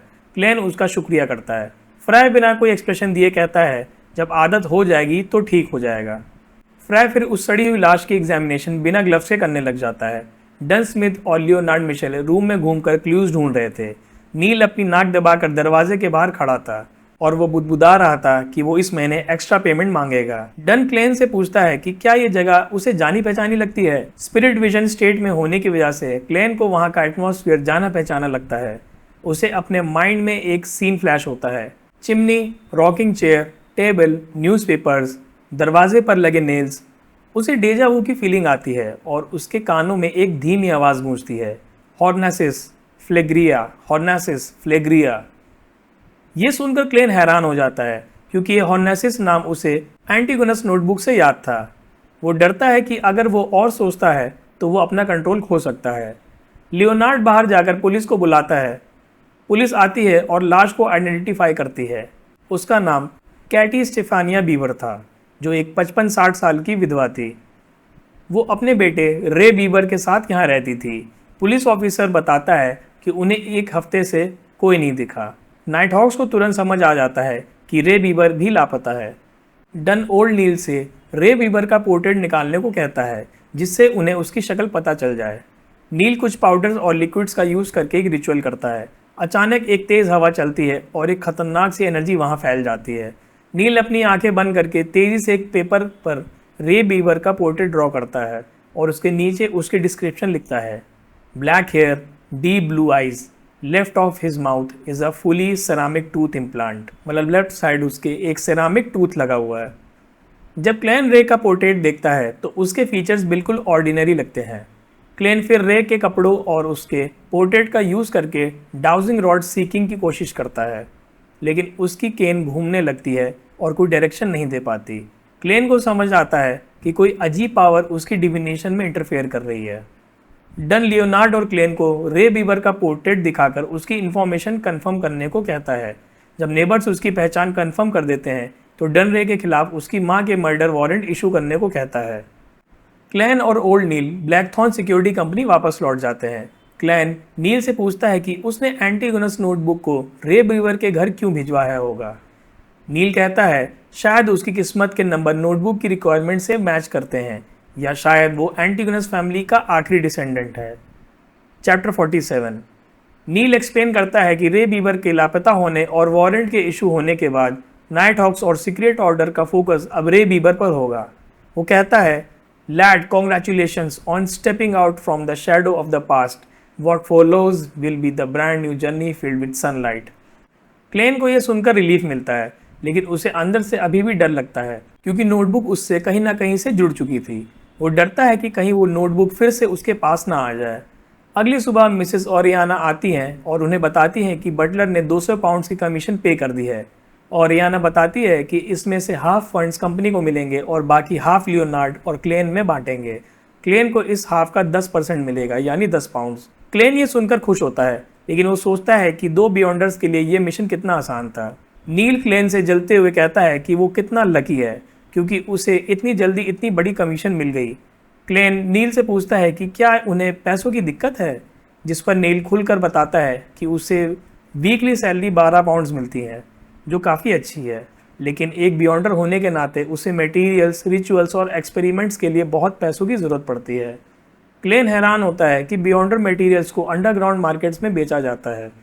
नील बताता है कि चर्चेस इसको बैन नहीं कर सकते क्योंकि बहुत सारे मटेरियल्स ऑर्डिनरी चीज़ों से बनते हैं और वो जानबूझकर इन मार्केट्स को चलने देते हैं ताकि उन्हें भी उनसे मटेरियल्स मिल सकें। क्लेन नील से अंडरग्राउंड मार्केट ले जाने के लिए पूछता है, लेकिन नील कहता है कि उसे अभी 30 पाउंड्स का बिल चुकाना है और वो वहाँ नहीं जा सकता। क्लेन उसे पैसों की ऑफ़र देता है, लेकिन नील इनकार कर देता है और कहता है कि वो कल उसे रिचुअलिस्टिक मैजिक की क्लास सिखाएगा। दोपहर तक डन नहीं आता, इसलिए क्लेन फिर से सड़कों पर निकल जाता है। 10 पाउंड्स मिलने के बाद उसे अब डिविनेशन क्लब ज्वाइन करने के लिए पैसों का इंतजार नहीं करना पड़ेगा। चैप्टर 48। डिविनेशन क्लब में पहुंचकर क्लेन फिर से उसी खूबसूरत लेडी से मिलता है। उसका नाम एंजेलिका बेरहार्ट था। वो क्लेन को याद रखती है क्योंकि वो मिस्टर ग्लासेस का पहला और आखिरी कस्टमर था। क्लेन खुद पर हंसता है और पूछता है कि मिस्टर ग्लासेस दोबारा कब आएंगे, जिस पर एंजेलिका बताती है कि वो उस दिन के बाद से नहीं आए। क्लेन ये सुनकर उनके लिए प्रेयर करता है और कहता है कि वो डिविनेशन के लिए नहीं बल्कि क्लब ज्वाइन करने आया है। एंजेलिका खुश होकर उसे मेंबरशिप के रूल्स बताती है। पहले साल 5 पाउंड, उसके बाद 1 पाउंड। क्लेन अपनी जेब से 5 पाउंड का नोट देता है और एंजेलिका उसकी अच्छे से जांच कर उसे एक फॉर्म दे देती है। क्लेन फॉर्म में अपना नाम, उम्र और एड्रेस भरता है, लेकिन अपना डेट ऑफ बर्थ खाली छोड़ देता है क्योंकि एक सीर के लिए डेट ऑफ बर्थ बहुत इंपॉर्टेंट इन्फॉर्मेशन होती है। रजिस्ट्रेशन के बाद एंजेलिका उसे डार्क गोल्ड कफ लिंक्स देती है और बताती है कि इस पर फॉर्च्यून टेलर की इंस्क्रिप्शन है। कफ लिंक्स मतलब एक तरह का बटन जो शर्ट के कफ्स को बांधने के काम आता है। क्लेन अपनी डिविनेशन की सर्विस की फीस 2 पेंस रखता है, ये सोचकर कि कम दाम से कस्टमर्स जल्दी आएंगे। एंजेलिका उसकी इन्फॉर्मेशन को एक एल्बम में लिख देती है और उसे बताती है कि मिस्टर हैनस विंसेंट अभी एस्ट्रोलैब डिविनेशन की क्लास दे रहे हैं। एस्ट्रोलैब एक तरह का इंस्ट्रूमेंट होता है जिसे सेलेस्टियल बॉडीज़ का मेजरमेंट किया जाता है। क्लेन वहाँ जाता है जहाँ हैनस विंसेंट एक मिडिल एज्ड मैन 6 मेंबर्स को एस्ट्रोलैब डिविनेशन के बारे में समझा रहा था। क्लेन अंदर जाकर एक क्वाइट स्पॉट पर बैठ जाता है। वो अपनी स्पिरिट विजन का यूज़ करके हैनस को देखता है। उसे हैनस के ऑरा में एक डार्क रेड कलर दिखता है जो चिंता को दर्शाता है। क्लेन सोचते हुए मुस्कुराता है कि वो किसी क्वैक की तरह फील कर रहा है। क्वैक मतलब ऐसा व्यक्ति जिसके पास कोई स्किल्स ना हो पर वो एक्टिंग कर रहा हो कि उसको बहुत कुछ पता है। एस्ट्रोलैब डिविनेशन एक कॉम्प्लेक्स मेथड थी जिसमें प्लैनेट्स पोजीशंस और कॉन्स्टेलेशन के हिसाब से फॉर्च्यून टेलिंग की जाती है। क्लेन चुपचाप क्लास सुनता है और अपनी कॉफ़ी पीता रहता है। जब क्लास ख़त्म होती है तो एक यंग मैन एडवर्ड स्टीव उससे मिलने आता है। एडवर्ड बताता है कि वो टैरट और पोकर डिविनेशन में अच्छा है और क्लेन से पूछता है कि वो किस चीज़ में अच्छा है। क्लेन कहता है कि उसे सब कुछ थोड़ा थोड़ा आता है। एडवर्ड उसको बताता है कि उसकी प्राइस मिडिल रेंज में है और इसी वजह से उसके पास कस्टमर जल्दी आते हैं। एडवर्ड के जाने के बाद क्लेन को रियलाइजेशन होता है कि उसने अपनी फ़ीस बहुत कम रखी है। वो एंजेलिका के पास जाकर अपनी डिविनेशन प्राइस 8 पेंस करवा लेता है। एंजेलिका उसकी रिक्वेस्ट मान लेती है, लेकिन बताती है कि वो कस्टमर्स को बताएगी कि क्लेन एक नया मेंबर है। तभी हैनस विंसेंट वापस आता है और मेंबर से कहता है कि उसने एक नया डिविनेशन आर्ट सीखा है, मैजिक मिरर डिविनेशन। ये सुनकर क्लेन चिंता में पड़ जाता है। क्या हैनस का ये नया डिविनेशन आर्ट सेफ होगा? चैप्टर 49। क्लेन एक नया सीर होने के नाते जानता था कि डिविनेशन आर्ट्स को उनके रिविलेशन सोर्स के हिसाब से 3 कैटेगरीज में बांटा जा सकता है। पहली कैटेगरी, इसमें टैरोट, पेंडुलम, डाउजिंग केन्स और ड्रीम्स शामिल हैं। ये इंक्वायरर की अपनी स्पिरिचुअलिटी और स्पिरिट वर्ड से कम्युनिकेशन के जरिए जवाब ढूंढती है। नॉन बियॉन्डर्स के लिए इससे सही जवाब निकालना मुश्किल होता है। दूसरी कैटेगरी, इसमें स्पिरिट न्यूमरोलॉजी और एस्ट्रोमैंसी आते हैं। इसमें फॉर्च्यून टेलर इंक्वायरर की पर्सनल डिटेल्स या नेचर में होने वाले चेंजेस का यूज़ करके कैलकुलेशन और इंटरप्रिटेशन से जवाब निकालता है। इसमें इनिशिएटिव फॉर्च्यून टेलर के पास होती है। तीसरी कैटेगरी, ये सबसे डेंजरस है। इसमें एक एक्सटर्नल थर्ड पार्टी का यूज़ किया जाता है, जैसे ओजा बोर्ड्स या मैजिक मिरर डिविनेशन। इसमें अननोन या सुपर नेचुरल एंटिटीज से डायरेक्ट जवाब मांगा जाता है। ऐसी डिविनेशंस अक्सर ट्रेजेडीज़ की वजह बनती हैं। हैनस विंसेंट जिस मैजिक मिरर डिविनेशन की बात कर रहा था वो तीसरी कैटेगरी में आती थी। क्लेन जानना चाहता था कि हैनस सेफ मेथड यूज़ कर रहा है या नहीं, ताकि वो कैप्टन को इन्फॉर्म कर सके। हैनस ऑर्थोडॉक्स तरीके से इस डिविनेशन को एक्सप्लेन करता है। वो बताता है कि कैसे एक सही टाइम जैसे संडे और सही डिविनिटी जैसे एवरनाइट गॉडेस को चूज़ करना है। फिर वो सिल्वर कोटेड मिरर को प्लेस करने और एक कैंडल जलाने के बारे में बताता है। फाइनली वो मिरर को ध्यान से ज़मीन पर फेंक कर उसके टुकड़ों से रिविलेशन निकालने का तरीका बताता है। क्लेन ये सुनकर रिलीफ की सांस लेता है क्योंकि ये सेफ ऑर्थोडॉक्स मेथड था। उसने अपनी साउथ विले की कॉफ़ी एक ही घूंट में ख़त्म कर दी थी। क्लास के बाद एक मेंबर एडवर्ड स्टीव क्लेन के पास आता है। एडवर्ड बताता है कि फॉर्च्यून टेलिंग की इंटरप्रिटेशंस अक्सर वेग होती हैं, जिसे कोई भी अपने हिसाब से इंटरप्रेट कर सकता है। क्लेन मुस्कुराते हुए इसको सर्वाइवल बायस का नाम देता है। शाम को जब क्लेन वहाँ से जा रहा था, तभी ग्लासेस, जिससे क्लेन ने पहले डिविनेशन करवाई थी, वहाँ आता है। ग्लासेस बीमार लगता है और एडवर्ड से बताता है कि वो निमोनिया से मरते मरते बचा है। तभी एंजेलिका बताती है कि मिस्टर क्लेन मोरेटी ने भी क्लब ज्वाइन कर लिया है। ये सुनकर ग्लासेस बहुत एक्साइटेड हो जाता है। जब एडवर्ड उससे पूछता है कि क्या हुआ, तो ग्लासेस 3 बार वेरी का यूज़ करके क्लेन को एक मैजिकल डॉक्टर बताता है, मतलब very very very magical doctor. Chapter 50। रात के खाने पर बेंसन क्लेन से पूछता है कि क्या उसकी सिक्योरिटी कंपनी की जॉब डेंजरस है। क्लेन उसे बताता है कि उसे हिस्टोरिकल डॉक्यूमेंट्स के हैंडओवर के लिए सुबह जल्दी जाना पड़ा था। फिर वो अपने सिबलिंग्स को अपनी 5 पाउंड्स की एडिशनल पेमेंट देता है। बेंसन और मेलिसा शॉक्ड हो जाते हैं। बेंसन कहता है कि इस एक्स्ट्रा इनकम से अब वो और सेविंग्स कर सकते हैं और वो अकाउंटेंसी की बुक्स खरीद कर पढ़ाई करना चाहता है। क्लेन भी उसे सपोर्ट करता है और अपनी ग्रामर बुक्स पढ़ने का सुझाव देता है। बेंसन खुश होकर फ्यूचर के लिए टोस्ट करता है। मेलिसा को एक न्यू ड्रेस लेने के लिए फोर्स किया जाता है क्योंकि उसकी दोस्त सेलेना की बर्थडे पार्टी आ रही थी। मेलिसा मान जाती है। उन्हें यह भी पता चलता है कि उनकी new neighbour Mrs short Sunday को उनके घर आने वाली है। बेंसन उन्हें मिडिल क्लास के सोशल कस्टम्स के बारे में समझाता है, जैसे कि मॉर्निंग कॉल्स जो असल में आफ्टरनून में होते हैं। अगली सुबह संडे को क्लेन जल्दी से ब्लैकथॉर्न सिक्योरिटी कंपनी जाता है। रास्ते में उसकी मुलाकात स्लीपलेस रॉयल रेडिन से होती है, जो उसे एक अजीब वार्निंग देती है। Ritualistic magic is a very dangerous thing. Klein old Neil से आर्मरी में मिलता है। ओल्ड नील बताता है कि वो रिचुअलिस्टिक मैजिक की प्रैक्टिस यहाँ नहीं कर सकते, इसलिए वो उसको अपने बंगलो पर ले जाता है। वहाँ पहुंचकर ओल्ड नील एक सिल्वर चेस्ट से एक फेक गोट स्किन पार्चमेंट निकालता है और उस पर कुछ अजीबोगरीब पिक्चर्स बनाता है। जब क्लेन उससे पूछता है कि वो कौन सा रिचुअल कर रहा है, तो नील बहुत सीरियस होकर कहता है कि वो मैजिक से अपना 30 पाउंड्स का डेब्ट चुकाने वाला है। क्या रिचुअलिस्टिक मैजिक से उधार चुकाया जा सकता है? क्लेन इस बात से पूरी तरह से शॉक्ड हो जाता है।